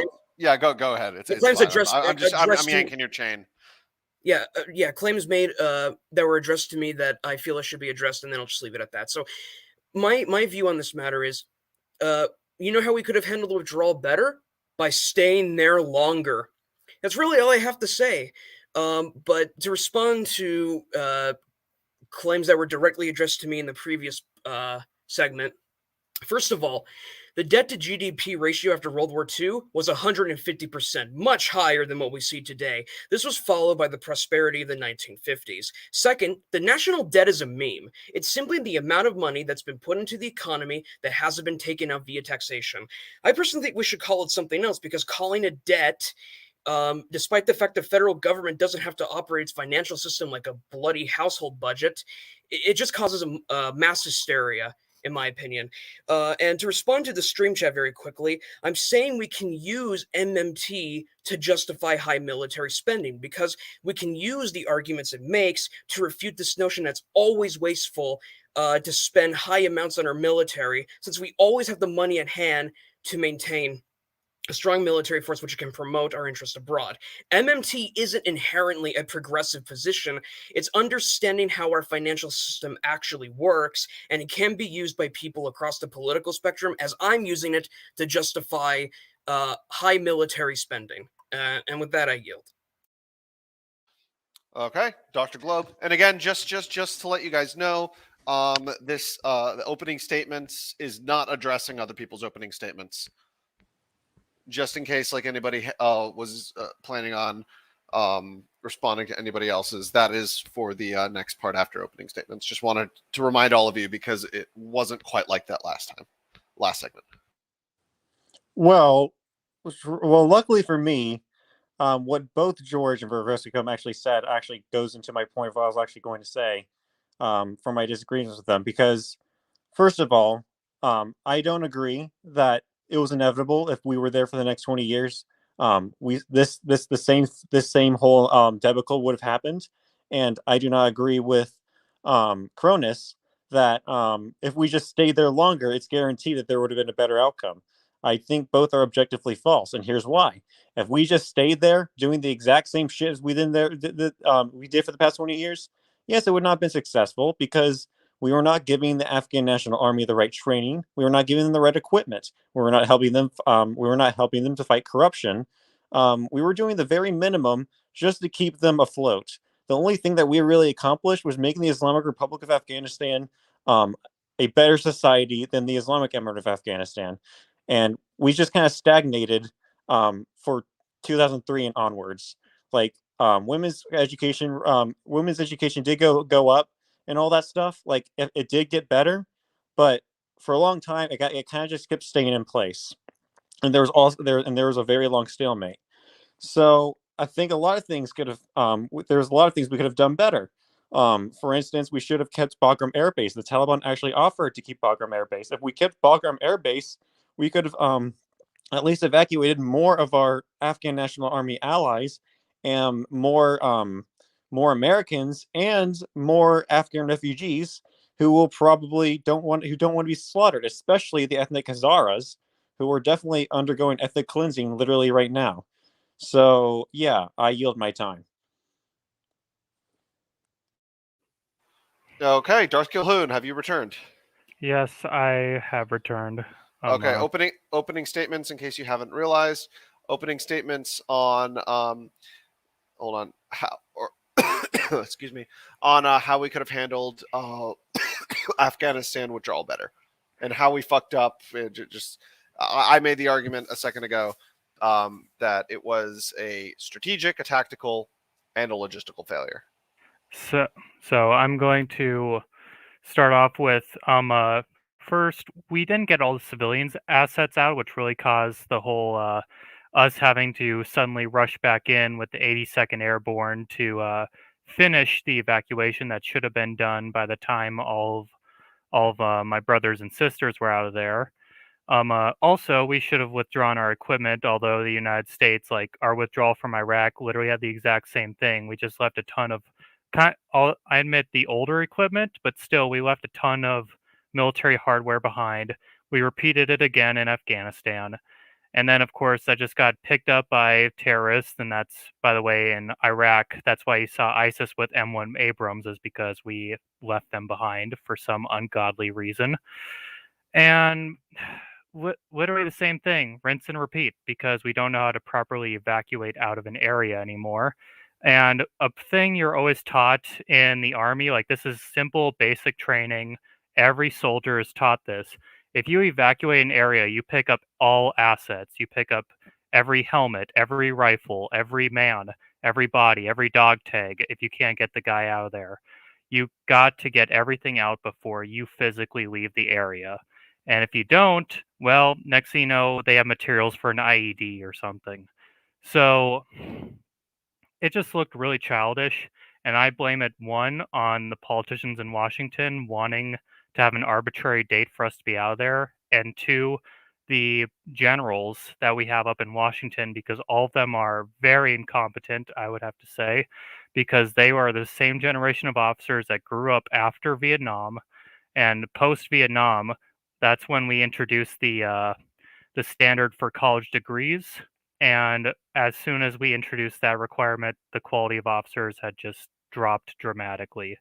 So, there's a lot of reasons why we failed, and a lot of them are based upon us just shooting ourselves in the foot over many years. Also, we look bad on the international stage and kind of showed how incompetent our military is.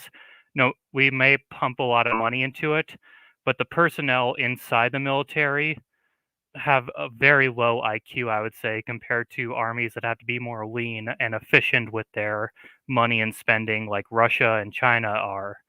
So I don't see how it could have gone much better just with the quality that we had, but it could have been better, if you get what I'm saying. And I yield my time. Okay, and last, Ray Murasami, opening statements on this subject. If you remember what it is, yeah. So, I mean, I think that it's a case of the lack of Afghanistanization of the war that should have preceded any withdrawal if you're going to do that. Right? And so if you're going to do Afghanistanization, that involves a thing that I mentioned earlier. I mean, someone actually mentioned in the chat a while ago as well, 65,000 Afghans laid down their life in an attempt to defend the Republic, thus illustrating that they're willing to fight against the Taliban. True, but it's all for nothing if they happen to be operating as a kind of knockoff version, as I mentioned earlier at the beginning of the conversation, way back about an hour ago. If they're operating as a knockoff version of the US military, as soon as you withdraw the contractors and as soon as you're not supplying them with equipment and people who know how to repair that equipment, the entire thing falls apart. Even worse than it was already functioning, because it wasn't functioning at peak performance in the first place. And so Afghanistanization would have involved actually looking at Afghanistan and thinking, okay, how does a person fight there with the resources that Afghanistan actually has and not with the resources that the United States is providing? Because if you can't build a force that can operate on its own, as soon as you remove yourself, it's going to collapse. And so that should have been looked at first before any withdrawal. The only way to withdraw correctly is to allow an indigenous force to actually exist that is competent and capable of functioning, right? Regarding cultural issues and so on, I mean, there's really nothing, I mean, if you're withdrawing, there's really nothing you can do about that anyway. So it's a matter of, like, if they have some weird cultural beliefs that would be illegal in other countries, nothing you can do about it if you're withdrawing, because you're no longer influencing that anyway. The other thing about Afghanistanization would be that you would need to make sure that when you withdraw, you have left in place a structure that allows you to suspend the democratic processes, i.e. suspend or pause elections in times of national emergency. A national emergency being the exact thing that would happen immediately after the United States departs from the area. And so instead of having Ashraf Ghani spinning around in circles in the middle of the whole thing and then fleeing, it should have all been planned out in such a way that you don't end up with that kind of scenario occurring. But of course, the only way to do that is to violate the principles of democracy you lay down. So one of the things that America was shooting itself in the foot on consistently was actually believing its own narrative on building democracy in Afghanistan. I mean, it's almost as though they had forgotten that the democratic narrative is there to serve a particular purpose. It's not supposed to be just there for itself. You're not doing democracy for democracy's sake. You're doing democracy, quote unquote, because that is the system which allows you to tell citizens of the country that they have in fact had a buy-in to what is happening, and to allow for a feedback system to exist so that politicians can know whether they're doing good or bad. Right? I mean, that's all it really is, right? And so having it done by a system of votes where you're putting ballots into boxes is not the only way to get a feedback system. There are other ways of getting feedback systems. There are probably indigenous methods of getting those feedbacks that happen on a village level that were probably not really interrogated by the US, but they needed to have those things there as a backup system. I mean, it's stunning to me that we're actually talking about that in 2022, because I mean that should have happened as a conversation perhaps in 2002, which is like, what is the backup system if you can't do liberal democracy? No one had a backup system because they didn't even think that liberal democracy could have even been challenged, which is quite bizarre. Ray, you have about 45 seconds left. Yep. And so with all of that said, I think that would be it. I mean, the Biden catastrophe, which is an extension of the Trump catastrophe, because they're both essentially identical on what they would have done here anyway, so it's not even a matter of which party would have done it correctly. It's an America as a whole failure there, and it stems from not thinking beyond liberal democracy and not doing Afghanistanization. So it's not a lack of a willingness to fight on the part of certain Afghans who wanted to defend the regime that existed. It's that they could never have fought because they were equipped incorrectly and they were set up to function as an auxiliary of the US and not as an actual independent military of their own. This also, I'll just say this one more thing. My time is probably running out, but I'll say this other thing, which is that it has an impact. I'll give you 10 seconds. I'll give you another 10 seconds. Okay, it has an impact on other US allies, because other US allies who have made the similar mistake to Afghanistan, which is making themselves a complementary force to the US, they should think to themselves at this point, will this be you later? All right, you finished with 2 seconds to spare. All right, everybody. So I open up the panel for discussion now. But I just want to say ahead of time, I think objectively speaking, and I know like everyone's like, oh, objectively this, objectively that, but objectively speaking, it was a complete shit show getting out. If we were to get out at all, it should have been steadier. We should have gotten all of the non-combatant functionaries out first, advisors, that sort of thing, before we got up all the troops. Like, I mean, honestly, the entire situation was fucked. I was actually kind of taken off guard. And so, like, I never had super high hopes for Biden to begin with. I was never, like, super, like, hardcore anti-Biden or anything. But it's like, for somebody who's been in politics this long, I expected more competency. And especially because, like, I mean, I think even if he were incompetent, I think that the generals would be able to hand it better, but they didn't. The generals are absolutely incompetent, and it's like, what kind of people are currently in control of the U.S. military? It's absolutely insane. I know I can't comment on this as like expertly as someone like Kilhoun can, or somebody like Henry. Unfortunately, Henry was unable to make it to the stream tonight. He's also a veteran. But yeah. I just wanted to weigh in on that. If you can be for the withdrawal, I think that there were certain good aspects of it.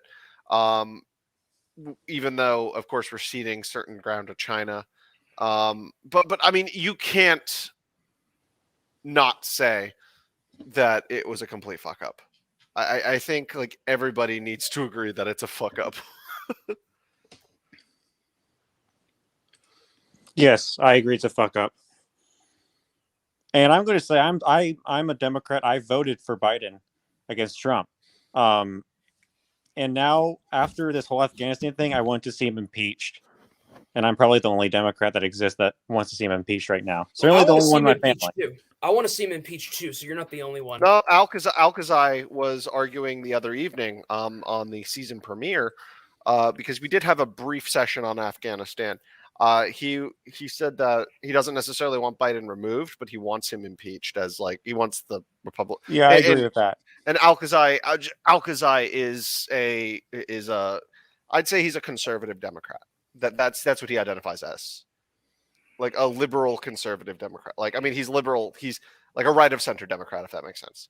What? But would you impeach him over aside from hurting your feelings? Well, keep What in the mind, fuck, George. dude? Wait. It's not even just No, let about me respond Afghan to this. human Let me rights. respond to this, George. As we saw under the Donald Trump administration, impeachment is merely a tool for congressional condemnation. It really doesn't. It's just a political tool for Congress to condemn the president. So yes, Congress could impeach Biden for any imaginary crime it can think of because it relates to political crimes and nothing else. So, geez, I don't know how to even like to respond to that. That's like, oh, that's not how it works. I mean, like Sure it with does. Congress the can Trump impeach the president administration, for whatever He they left- the Trump he didn't administration, make- there was hold on. abuse of power. Like that's the charges they brought against them. All I'm asking is like, did Biden abuse his powers by, He didn't make sure that all Americans were evacuated from Afghanistan before he left. He so left criminal American negligence. citizens behind.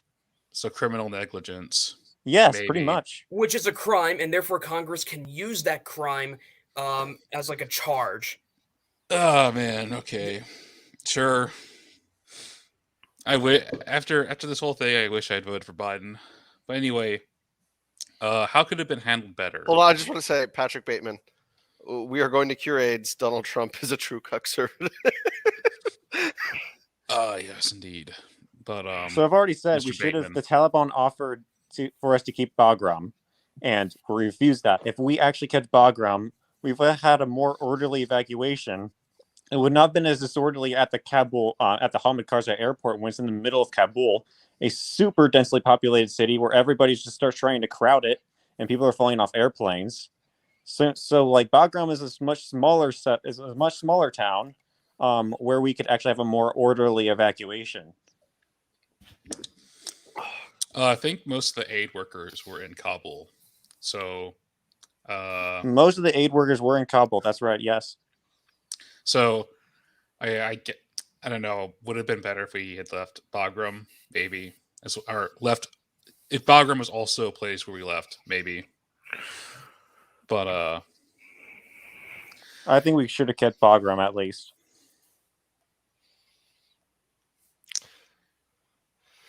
Just want to say, I kind of want to share something with you guys. I mean, I kind of want to do like a little, because this has been a very, very serious and in some regards heated conversation over the past 2 hours. I kind of want to just feel the need to take a little break to show you something hilarious that has to do with the topic itself. Hold on. And I'm sure the audience is going to enjoy this too. But all you guys, hold on. You guys know this boomer? Recognize this boomer? no, who is Yes. this? Yeah, that's Sean Hannity. It's Sean Hannity. I've never heard of him before. Who is this guy? He's so fucking orange. He looks like I never Trump. heard of him.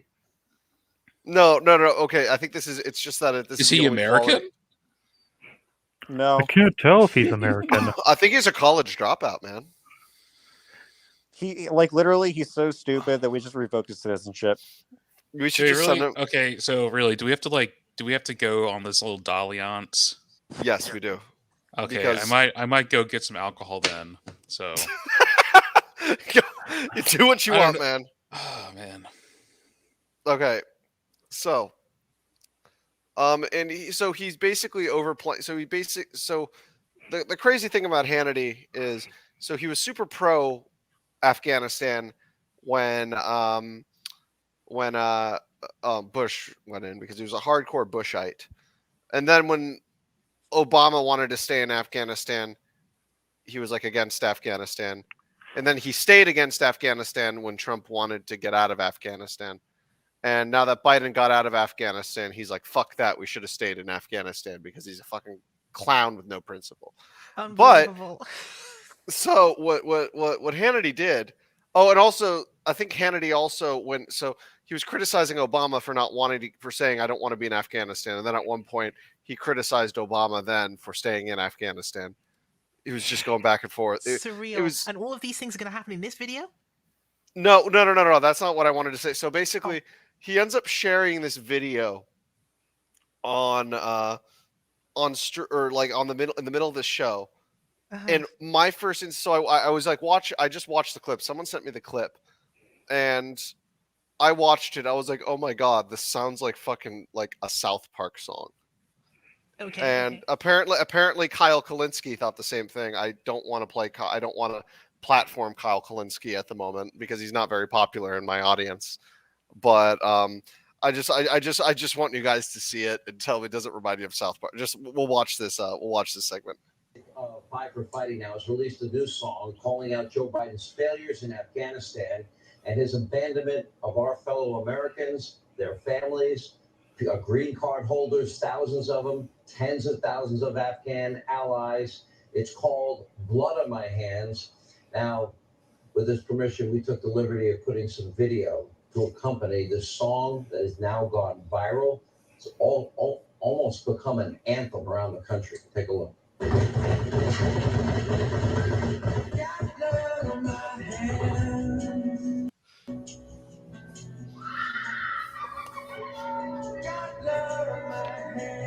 Will not conduct a hasty rush to the exit. We'll do it responsibly.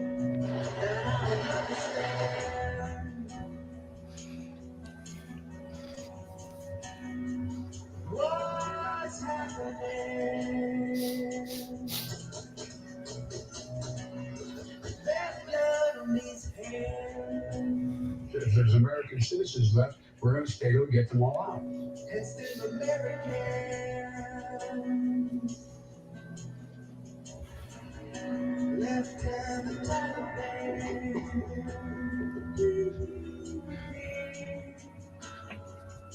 How's that happening?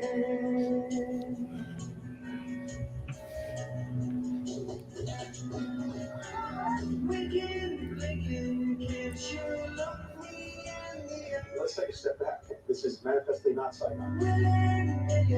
Tell me, when did you decide this will defend your secret model? It just took a successful strategic failure.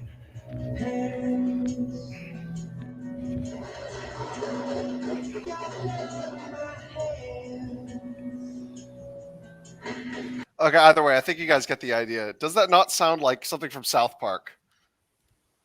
Yeah, it basically does. They've moved into a position beyond parody.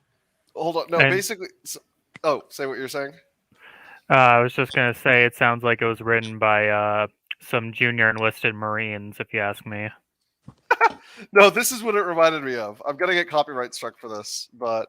no, don't do it. Don't do it then. Don't do it then. No. I mean, not copyright struck. They're just going to demonetize me, but I'm not getting monetized anyway. This is what it reminded me. You do if you were asked to give up your dreams for freedom? What would you do if asked to make the ultimate sacrifice? Would you think about all them people who gave up everything they had? Would you think about all them war vets, and would you start to feel bad? Freedom isn't free. It costs folks like you and me. And if we don't all chip in, we'll never pay that bill. Freedom isn't free. No, there's a hefty fucking fee. And if you don't throw in your $1.05, who will? Ooh, $1.05. Freedom costs $1.05.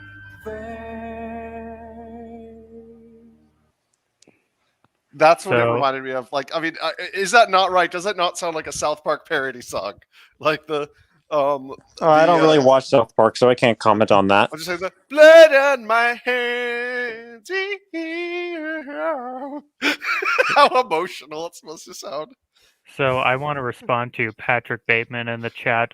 Yes, Ernst Jünger was the best conservative in the world. Sean Hannity is a clown. I completely agree with you. I kind of like what Bootfile says. All of America is a South Park parody.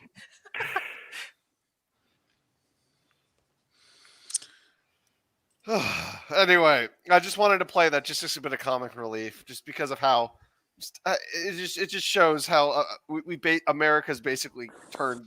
We have entered the age of post irony. So anyway, Yeah. I think we all agree that it could have been handled better, and we are short relatively on what that would necessarily entail. So I think we should move on to will we be back? Yeah, I agree. I say yeah. Let's move on to will we be back? I think we can spend at least like the last. I say another 30 minutes on this, and then we can Yeah. wrap up. Actually, can I go first because I'm about to leave and Net7's on standby. I want him to join. You can't go for another 30 minutes. I want to keep the same panel for the next 30 minutes. Like, I don't want to have to recomplicate things. Like, Yeah, do you think Okay, you let's can have say for even 40 last the minutes, full but 30 anyway. okay, fine. Net Sure. 7? I promise Net 7. I do promise he can join the next foreign policy stream. I would have had Net 7 on had I upgraded today to premium, but I am flat broke, and yeah. So Sure thing. It's just that I haven't really been saying much. Like I have like the strong opening statements. I will get into the conversation, but it feels like I just haven't been as active as I should have no, been. I in think the you've been stream. I think you've been very active. I think you've been doing a good job. Okay, fair enough. Thank you. I don't think. I mean, you've contributed quite a bit, but I do want to go in this. I do want to go in the enough same of order. the foreplay. Bear, continue. I was going to say George. I want George to start first. We're just going to go clockwise like usual. Okay. Will we be back? You know, it's foolhardy to predict the future, but I don't think we will be back. Afghanistan does not offer any strategic importance to the United States. Even as some people hypothesized, air bases to conduct strategic bombing into China. Most of China's population is on the east. So unless you want to like bomb the Talakman Desert to, I don't know, hurt their feelings, I guess, there isn't really... Afghanistan doesn't really have any strategic value. And were we to go back there and nation build, we would be back in the same mode of wasting away billions of dollars a year that could be used to actually deal with an actual threat to American hegemony in the various seas east of China. And we would also just make the area safer for Chinese investment and commerce. If we did have to go back into Afghanistan, I think we need to learn lessons from the Cold War, where America America worked with local anti-communist forces in places as varied as Indonesia, Central America, and generally the global South. We worked with local anti-communist forces to liquidate their local left-wing forces, and that basically secured the most important aspects, the most important players of the global South, such as Indonesia, Brazil, other parts of South America, in the American camp. And there's some evidence we are doing this again in Africa today. We have several special forces units conducting training operations. Shadow war, if you will. Right. Conducting training, advisory, and walk-alongs with local forces to deal with their local Islamist, jihadist insurgent forces, as well as drone strikes. So I think the latter model, at least a lighter footprint, is more efficient, and we work with locals who know how to better run their polity, even if they don't adhere to moral tastes in the West. That's still a better model to pursue if we were to go back into Afghanistan than nation build. And that's it. All right, Verusticum. As I said before in the opening statement to the... I'm echoing. Oh, there we go. Okay. As I said in the second segment, yes, I believe we will return because of ISIS-K, which is a branch of ISIS. They are interconnected. If ISIS gets a hold of those natural resources, from natural gas to poppy fields, they will put those resources to good use, and they will use Afghanistan as an outpost to promote terrorism abroad. And keep in mind, ISIS is objectively worse than Al Qaeda. Nobody can dispute that. And this terrorism will include terrorism against America and her allies. It could be worse than what we beheld when we abandoned Iraq back in 2008, when ISIS became a rising hegemon and took all the oil. So yes, we will most likely return if ISIS or some group worse than Al Qaeda takes control of a substantial amount of territory in the country. For the same reason we had the return to Iraq when ISIS came into the picture. And just a small little comment before I yield my time. Why cut Social Security for the sake of raising the military budget when you can raise both without any economic damage? And that is all. Also, Alkazai's here. Unfortunately, Alkazai was too late. I can't let anyone else in the stream. Sorry, Alkazai. Unless somebody has to leave. Yep. Good night. Okay. Oh. Welcome, Oops. Alkazai. I just said mean things about you in the chat after you said that. I guess it was aged poorly. Yeah, I can't say those words. I'm not allowed to say those words on stream, or else I'll definitely get taken down. Yeah, I know. Oh shit! I forgot to ask George for his opening comments or his closing comments, but well. We're doing closing statements now. Oh, not yet. Not yet. We still got another half hour to go. All right. No, we're just discussing right now. If we think we're going to be going back to Afghanistan or not. But wait, who just Verusticum, you just finished your opening statements on that, right? Yes, I just did. Okay. I do want to say something very quickly. Strange Seconds or Will mentioned in the stream chat that don't forget the rare earth metals. That is something I actually mentioned in my first opening statement. Yes, that is also very problematic if ISIS gets a hold of those. So yeah, we will definitely return if ISIS gets a hold of all those natural resources. Yeah. Okay, so next I want to go to Ray for her opening statements on this issue. Yeah, so it's kind of like an opening statement. It feels like a closing statement at the same time, because I have a feeling that in the course of the next 30 minutes, we're all going to essentially repeat the things we've just said here, because everything that we've already said has led to this point, right? So the United States is not going to go back to Afghanistan. This is my prediction, and the reason I predict that is because the catastrophic pain of the withdrawal and of everything that's happened over the past 20 years and of the total narrative collapse, which we talked about earlier as well, which is how do you do a thing and then literally contradict that thing in the same generation and then it convince those people to go back? They're not going to go back. Everyone who grew up after the year 2001, who essentially went through their formative years playing whack-a-mole in Afghanistan and then being forced to leave, they're not going to want to go back. So it's unlikely that's going to happen. Second off, the kind of people in the political class who control the United States right now, they are the kind of people who would rather do shenanigans than actually commit boots on the ground to go do something in Afghanistan in a big way ever again. So you're going to see shenanigans. They would rather have complete chaos in the location than actually have to deal with the problem directly. In terms of who will handle issues that emerge in Afghanistan, I mean, again, predictions are not very solid. There's not, the way in front of us is extremely foggy, but I have a feeling that if there's going to be problems in Afghanistan in the future, it's going to be right on China's doorstep. China's going to be forced to deal with it in some way.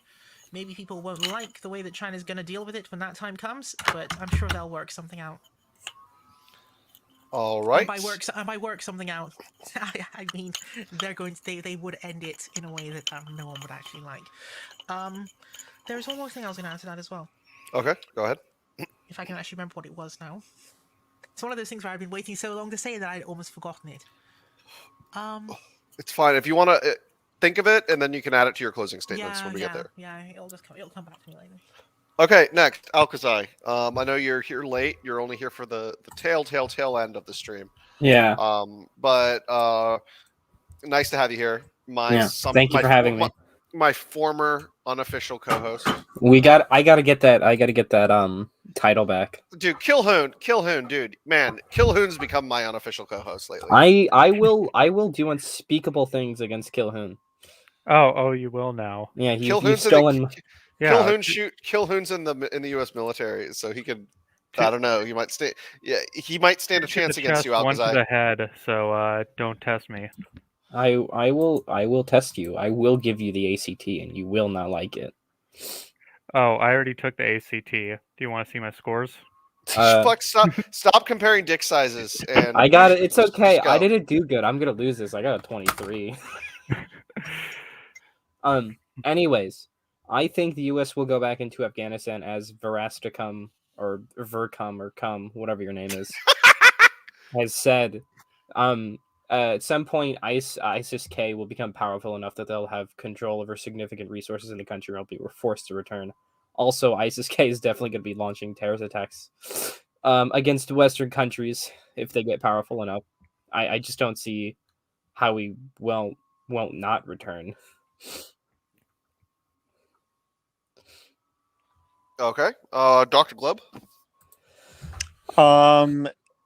And as far as bringing boots back on the ground in Afghanistan, it's kind of unlikely. The most likely scenario in which we would do it is if ISIS-K somehow managed to defeat the Taliban. But with the United States on the Taliban side against ISIS-K, it's unlikely ISIS-K will win. But ISIS-K does have a small chance of winning. For instance, like for instance, like the Taliban has no strategic leverage in Nangarhar province and elsewhere around the country, and whenever they commit massacres in response to this, because they're doing it like they have no familiarity with the area, so they slaughter civilians indiscriminately, and that's what makes people sympathize with ISIS-K. If that could actually turn more fighters against the Taliban. So in that case, you could see ISIS-K win more territory in Afghanistan. Now, would that mean a U.S. invasion? I'm not sure, but I think at some point, if the National Resistance Front manages to keep a hold of Panjshir province, I think we might start arming them. And I yield my time. Okay, and last, the veteran himself, Darth Killhoon. Okay, so with Afghanistan, I pretty much just can see 3 outcomes and 3 factions forming. You're going to have the international Islamists, aka ISIS-K, versus the nationalist Islamists, the Taliban, which are actually more just Pashtun Islamists. Then you're going to have the third faction, which isn't really a faction, but all the different tribal warlords, like you saw with the Northern Alliance and various other coalitions of tribal militias in Afghanistan, and they're probably going to be in perpetual warfare for a few years, maybe even up to a decade, until one cements its power. Which, if the Taliban can concretely stamp their claim on at least the Pashtun majority in Afghanistan, I feel like they will be the victors in the war.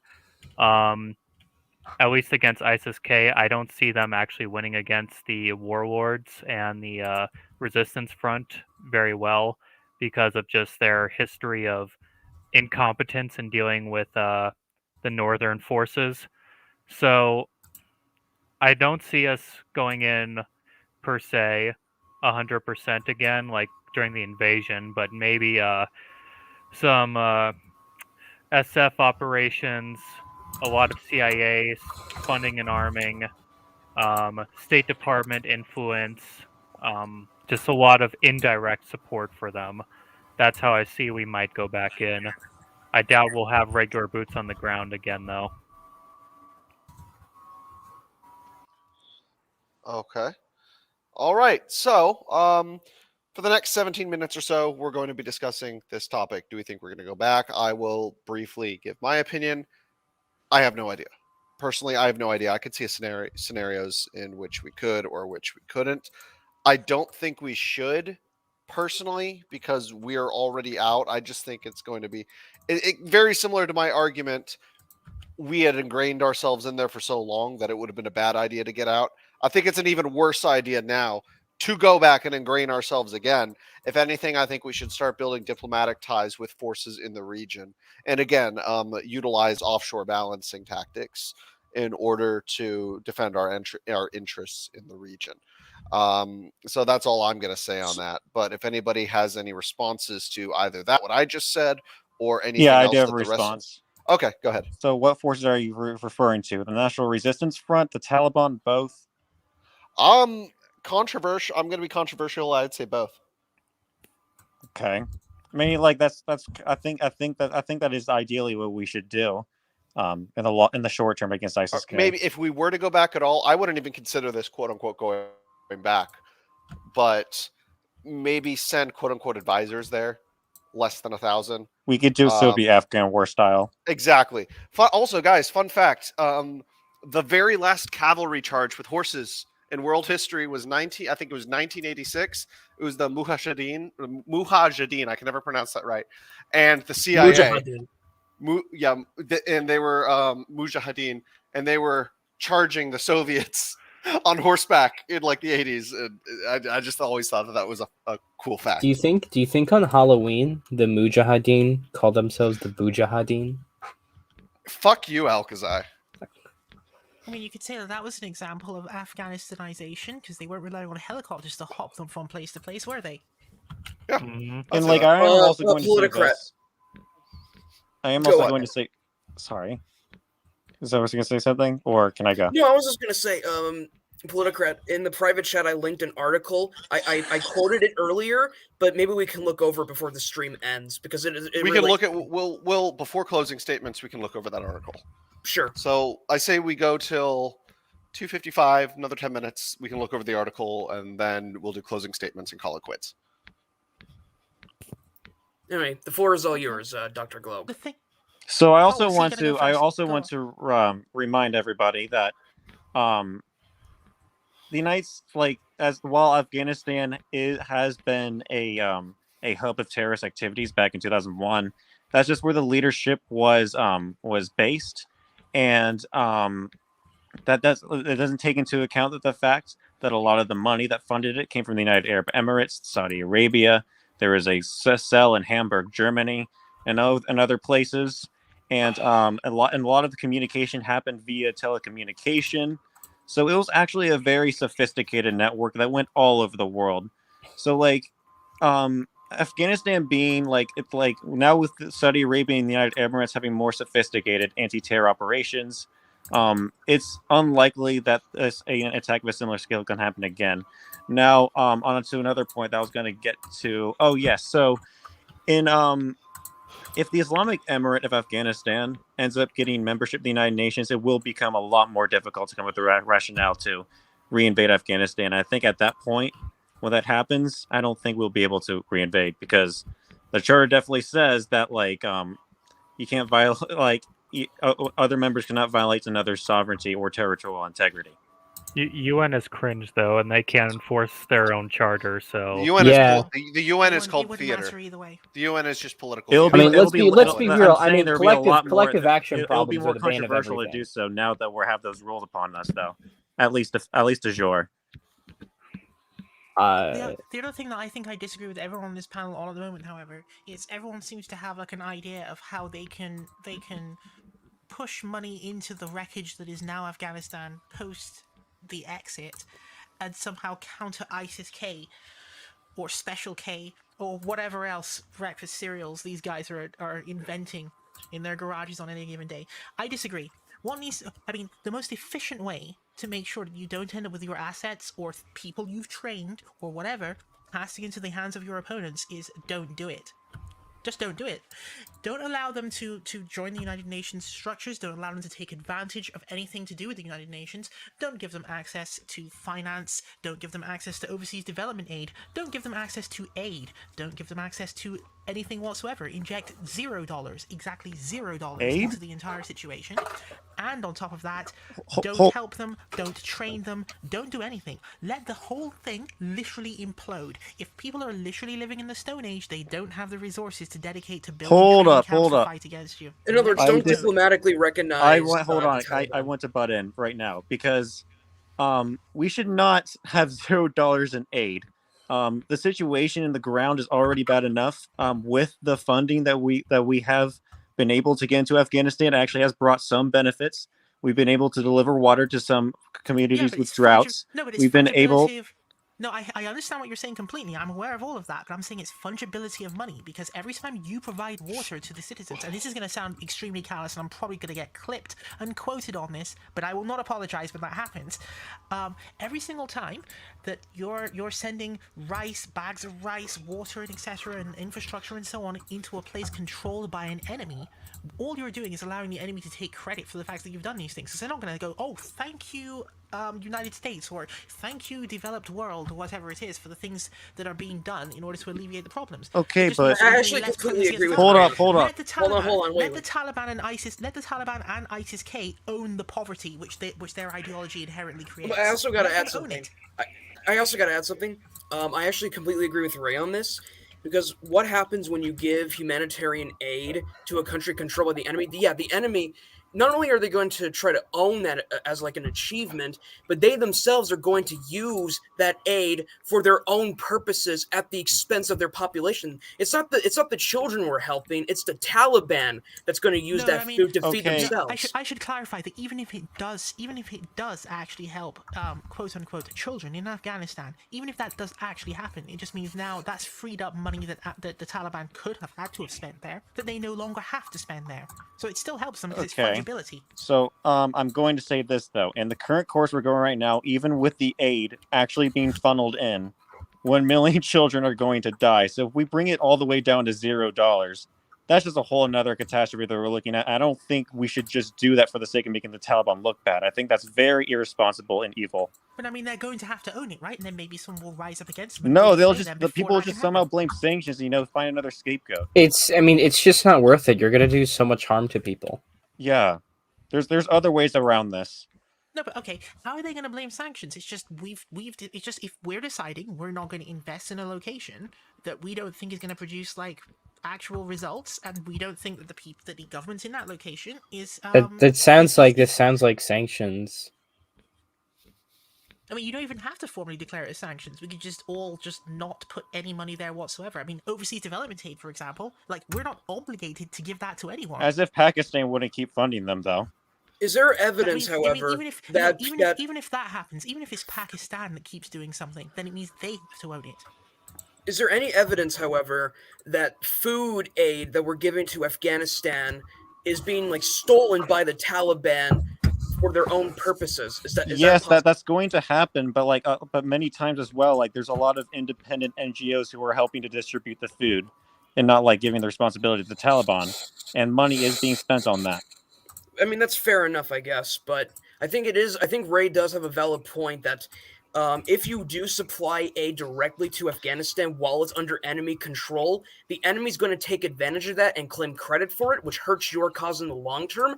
And also, often, as is often the case, hold on. those terrorist groups are also going to use that humanitarian aid for their own purposes. Like if you donate Yes, I know bags of it's going rice to be a Afghanistan, double-edged sword. the Taliban are going to eat that rice themselves. They're not going to share it with their It's population. going to be a double-edged sword, but like the longer blade is obviously going to have be going into Afghan civilians. So this is not like something that we should be questioning. Well, I mean, okay, one other thing that I'll add as well, which is going to sound like sour grapes, and maybe it is that I find that whenever we're discussing populations that happen to have that particular religion, then suddenly it's like, oh, well, you can't do that because that would be mean. But then, of course, if it's in like Southeast Asia, for example, I mean, the United States did that to Vietnam for like 20 years. They also did it to Myanmar, and they did it to Cambodia. So, like, why is it that suddenly, oh, that can't be done in Afghanistan? You just have to keep supplying overseas development aid to them. So sure we that's should the make the case. I same mean, mistake in here. terms We of- should make the same mistake in Afghanistan. I didn't really know about those times in Cambodia. I might have been against that as well, but that doesn't mean just because we did atrocities of similar scales elsewhere, does that mean we should just repeat our same shit again? Well, the thing is, I'm not aware that the United States even viewed that as an atrocity to not provide overseas development aid to, say, Vietnam.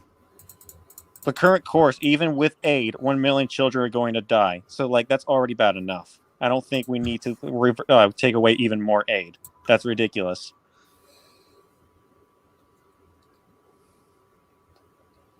Okay, so I mean, okay, let's say that you provide the aid then, or you increase the aid even, right? How does this help you toward a prospective goal of defeating ISIS-K or weakening the influence of the Taliban? We could Because we could play a double game, like backing the Pancha resistance, which they do have the morale to fight. If they didn't have the morale to fight, they would not still have Pancha province right now. I suppose, but they don't have. I mean, they've lost everything because the pullout was done so badly that they don't actually have anything. So how are they ever going to win from the position that they're in?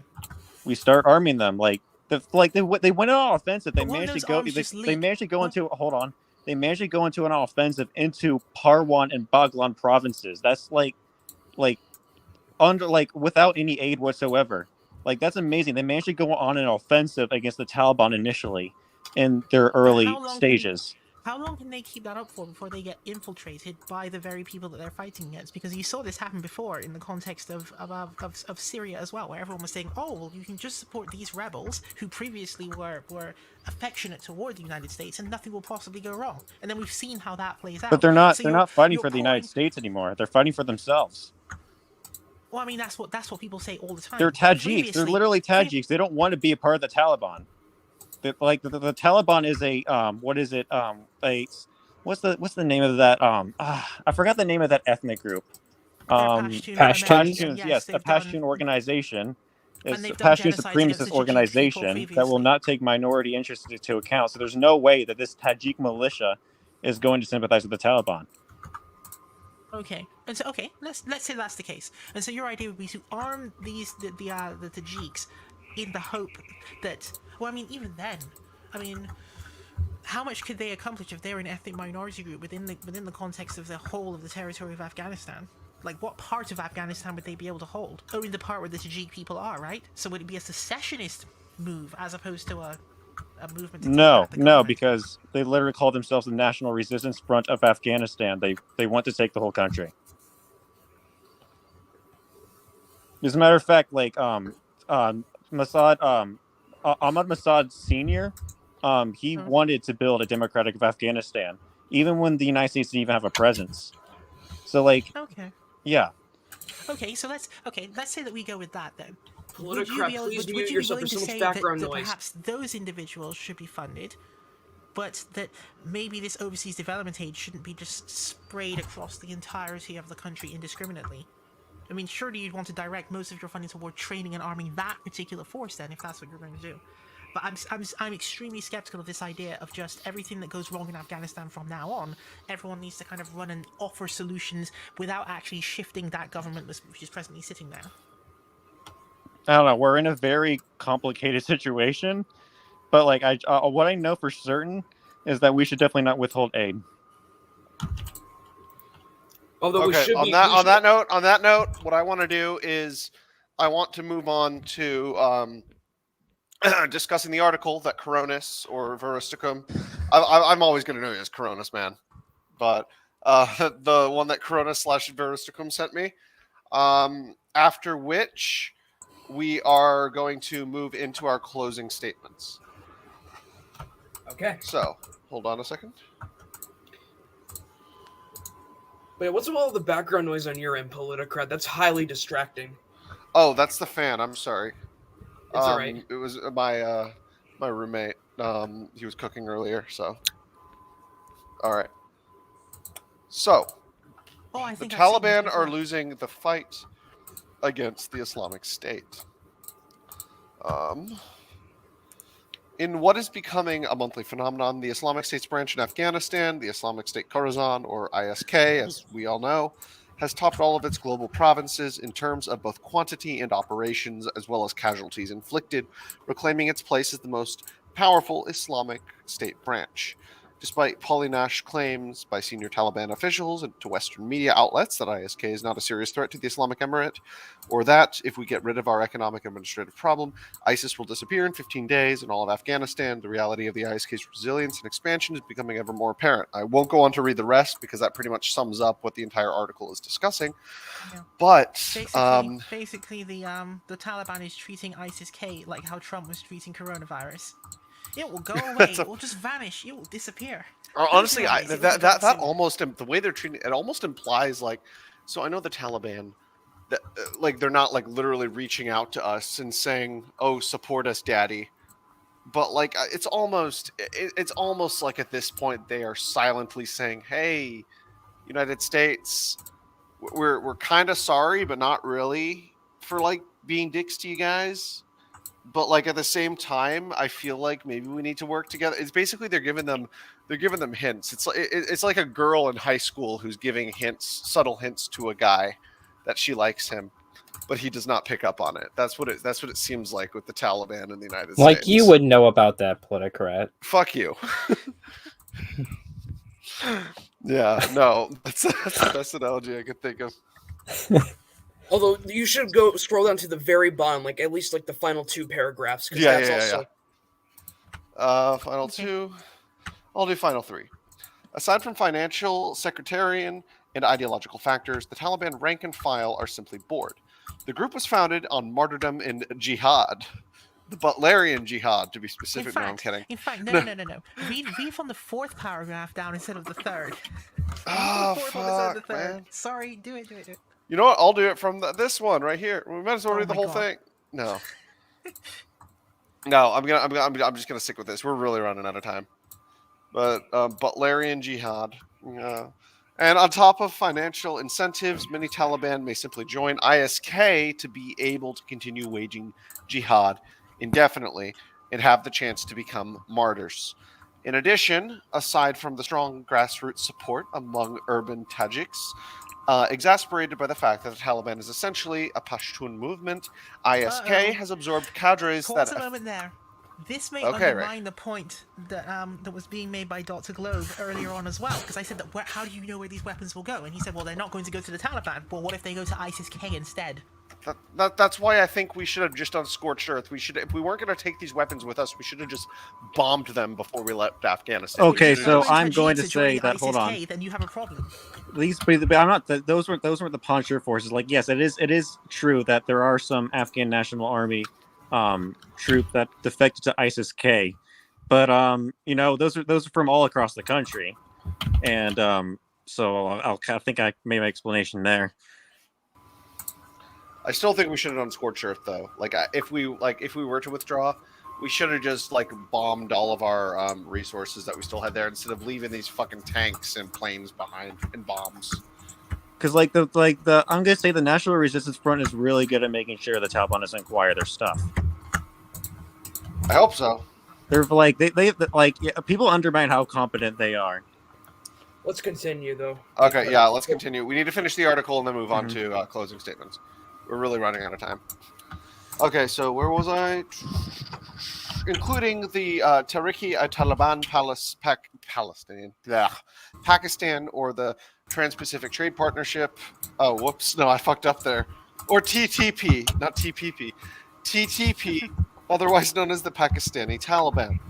This has allowed the group to expand its operations into Pakistan as well.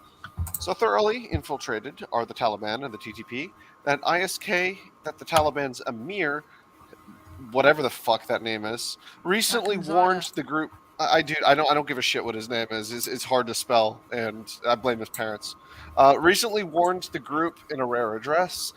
ISK nearly killed what's his face. I was about to say Al-Qazai for some reason. In Pakistan in 2019 as a part of a wide campaign across Afghanistan and Pakistan hunting the Taliban. On paper, the Taliban have every advantage against ISK. In practice, there's no evidence that their Take No Prisoners campaign has affected ISK to a great extent.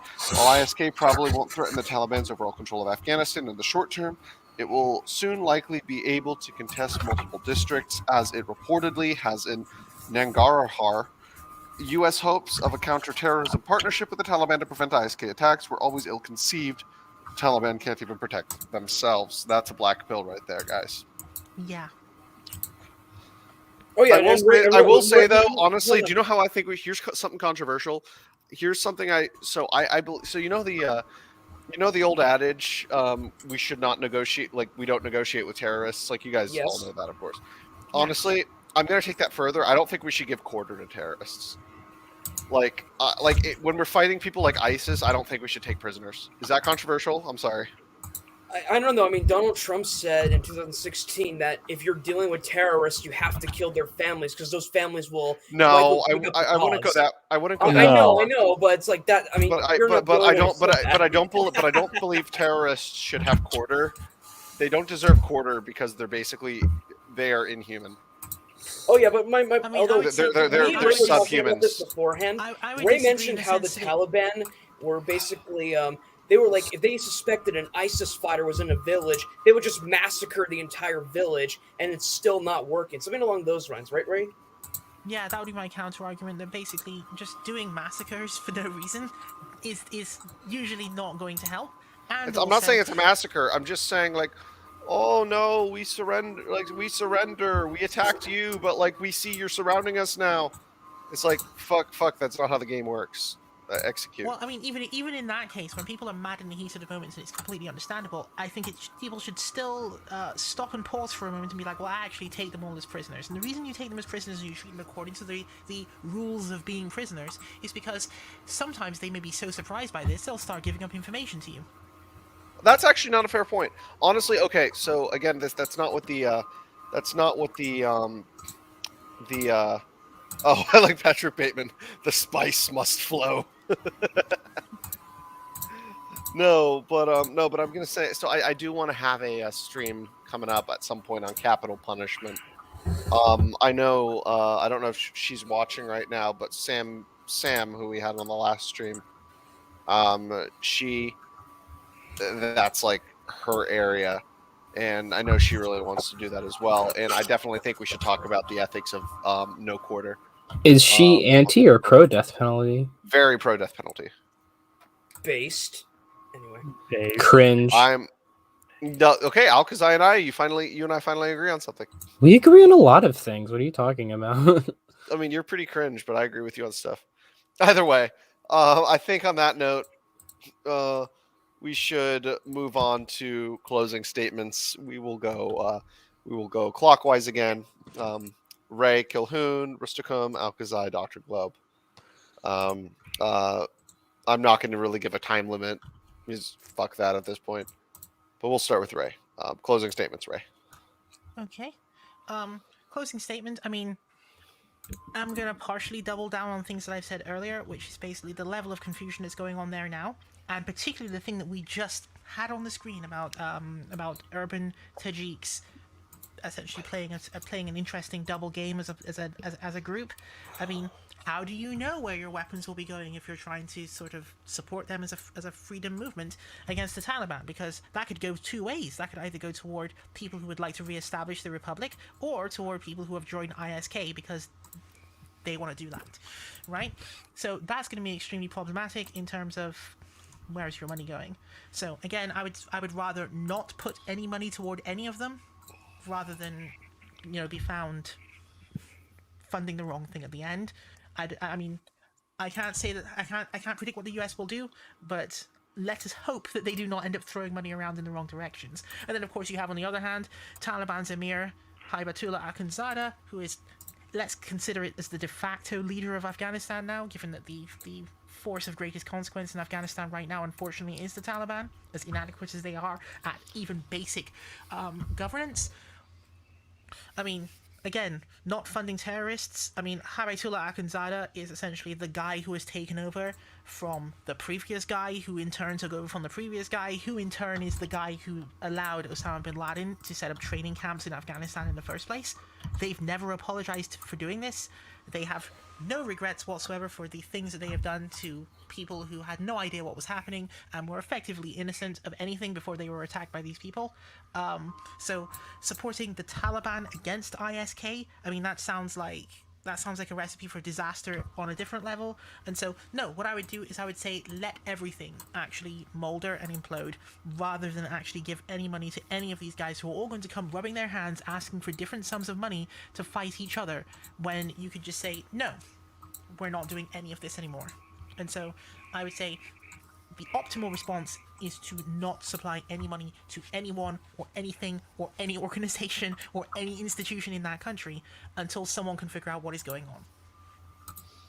Okay, thank you so much, Ray. Darth Gilhoun.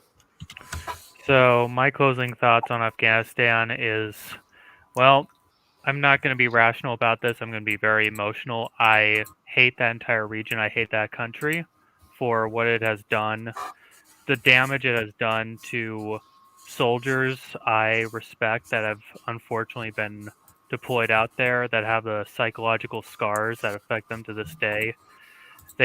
Ones that can't sleep well at night because they expect a Taliban member to slit their throat in the night, or even the locals to raid and steal and pickpocket them. So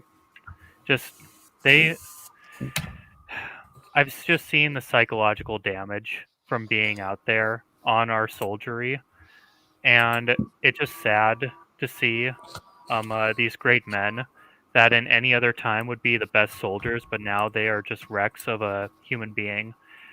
So I never want to see us back in that country again, just because of that. And that's my final statement on Afghanistan. Call it the graveyard of empires for a reason.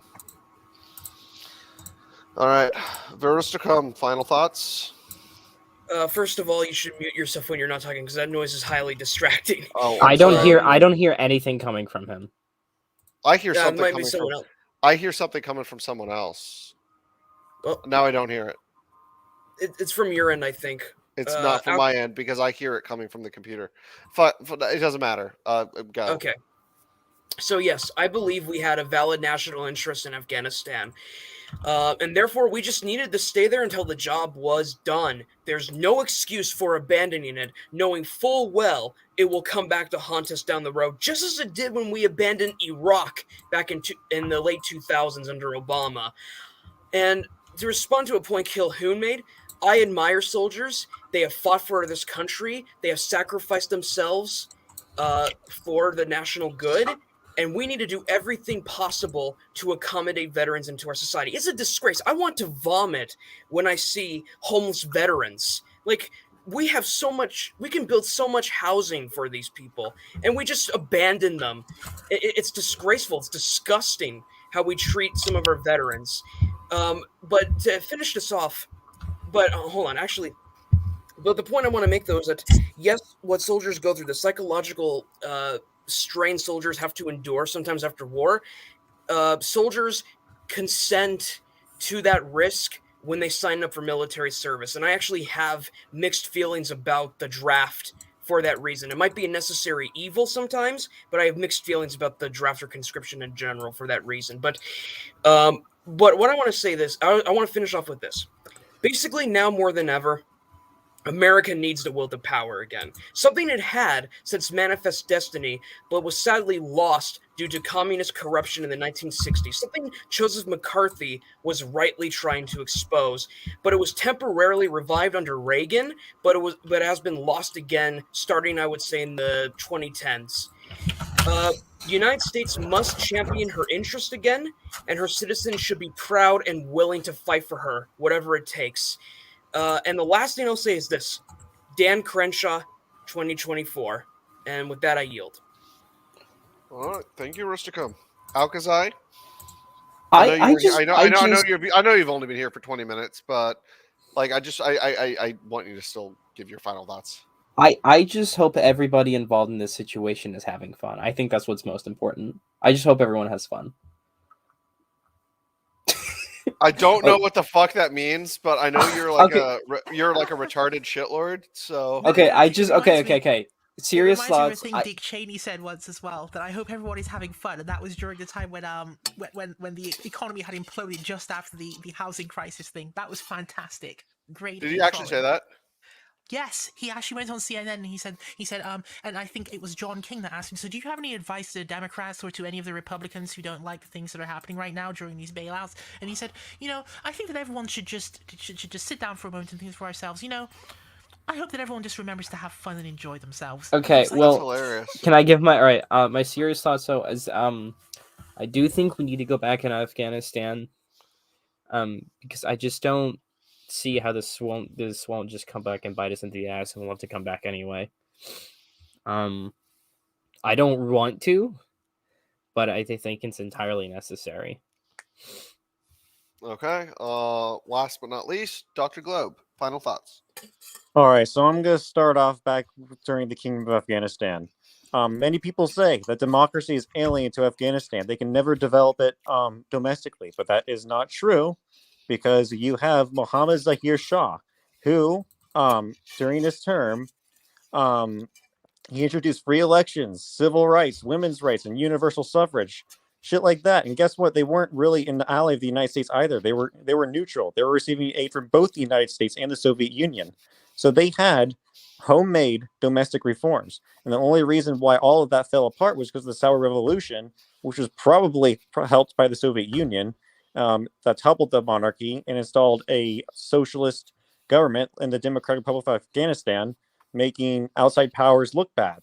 So, and another mistake that we made was that Reagan refused to strike another compromise with the Soviet Union, even during Gorbachev, to make a neutral Afghanistan with UN-run elections. And we kept funneling funds toward the more radical factions in the Mujahideen. And so that kind of screwed everything up. And that's the reason why the Peshawar Accords and everything like that couldn't come into effect.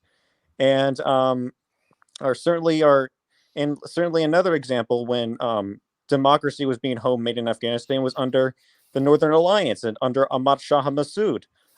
He had a lot of liberal views, and he was able to defend his territory when the United States did not have a presence there, like at all. This was between 1996 and 2001.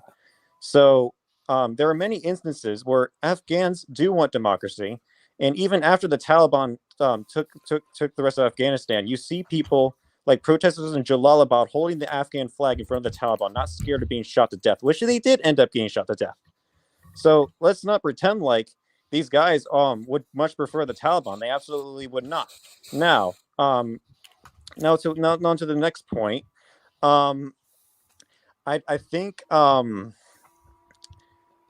Panjshir resistance has shown enough that they are willing to fight for their country. The fact that they're even still holding on to Panjshir is absolutely amazing. The fact that they could actually advance into Parwan and Baghlan provinces is amazing.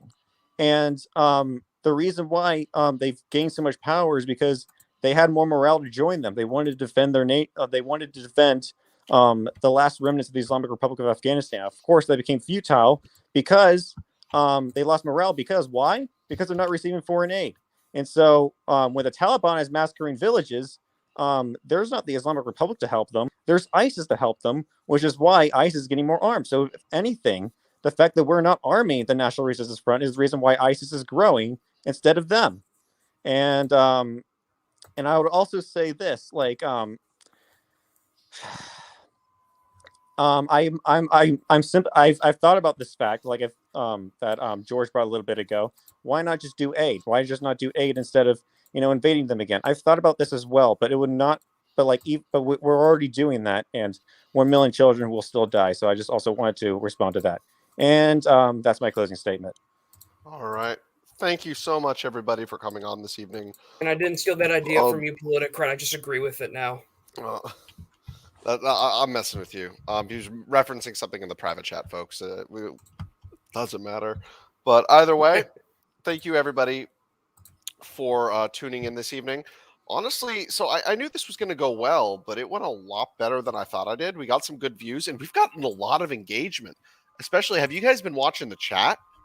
Like, Never watched the It chat. became a shit show at one point. Yeah. I mean, it became a shit show, but like, I mean, in terms of engagement, like, I'm happy. That was nice. I had a lot of fun. Also, I know I didn't talk as much this time, but I was trying to be more of like a moderating voice, I guess, because I mean, I know people like essentially Kilhoon was kind of my surrogate on here, but either way, no. I mean, I thought this was really good, and I'm really glad to see that. Either way, I'm hoping to have another Pigpen episode in about 2 days. I know I have a bit of an erratic schedule with how I plan these episodes, but it's really just because I have an erratic work and school schedule. But other than that, everybody, please be sure to like and subscribe. Keep an eye out for the announcement of new Pigpen episodes. I will be starting to upload more regular content coming up.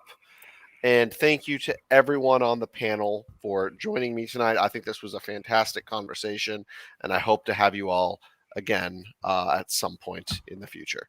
Good night, everybody.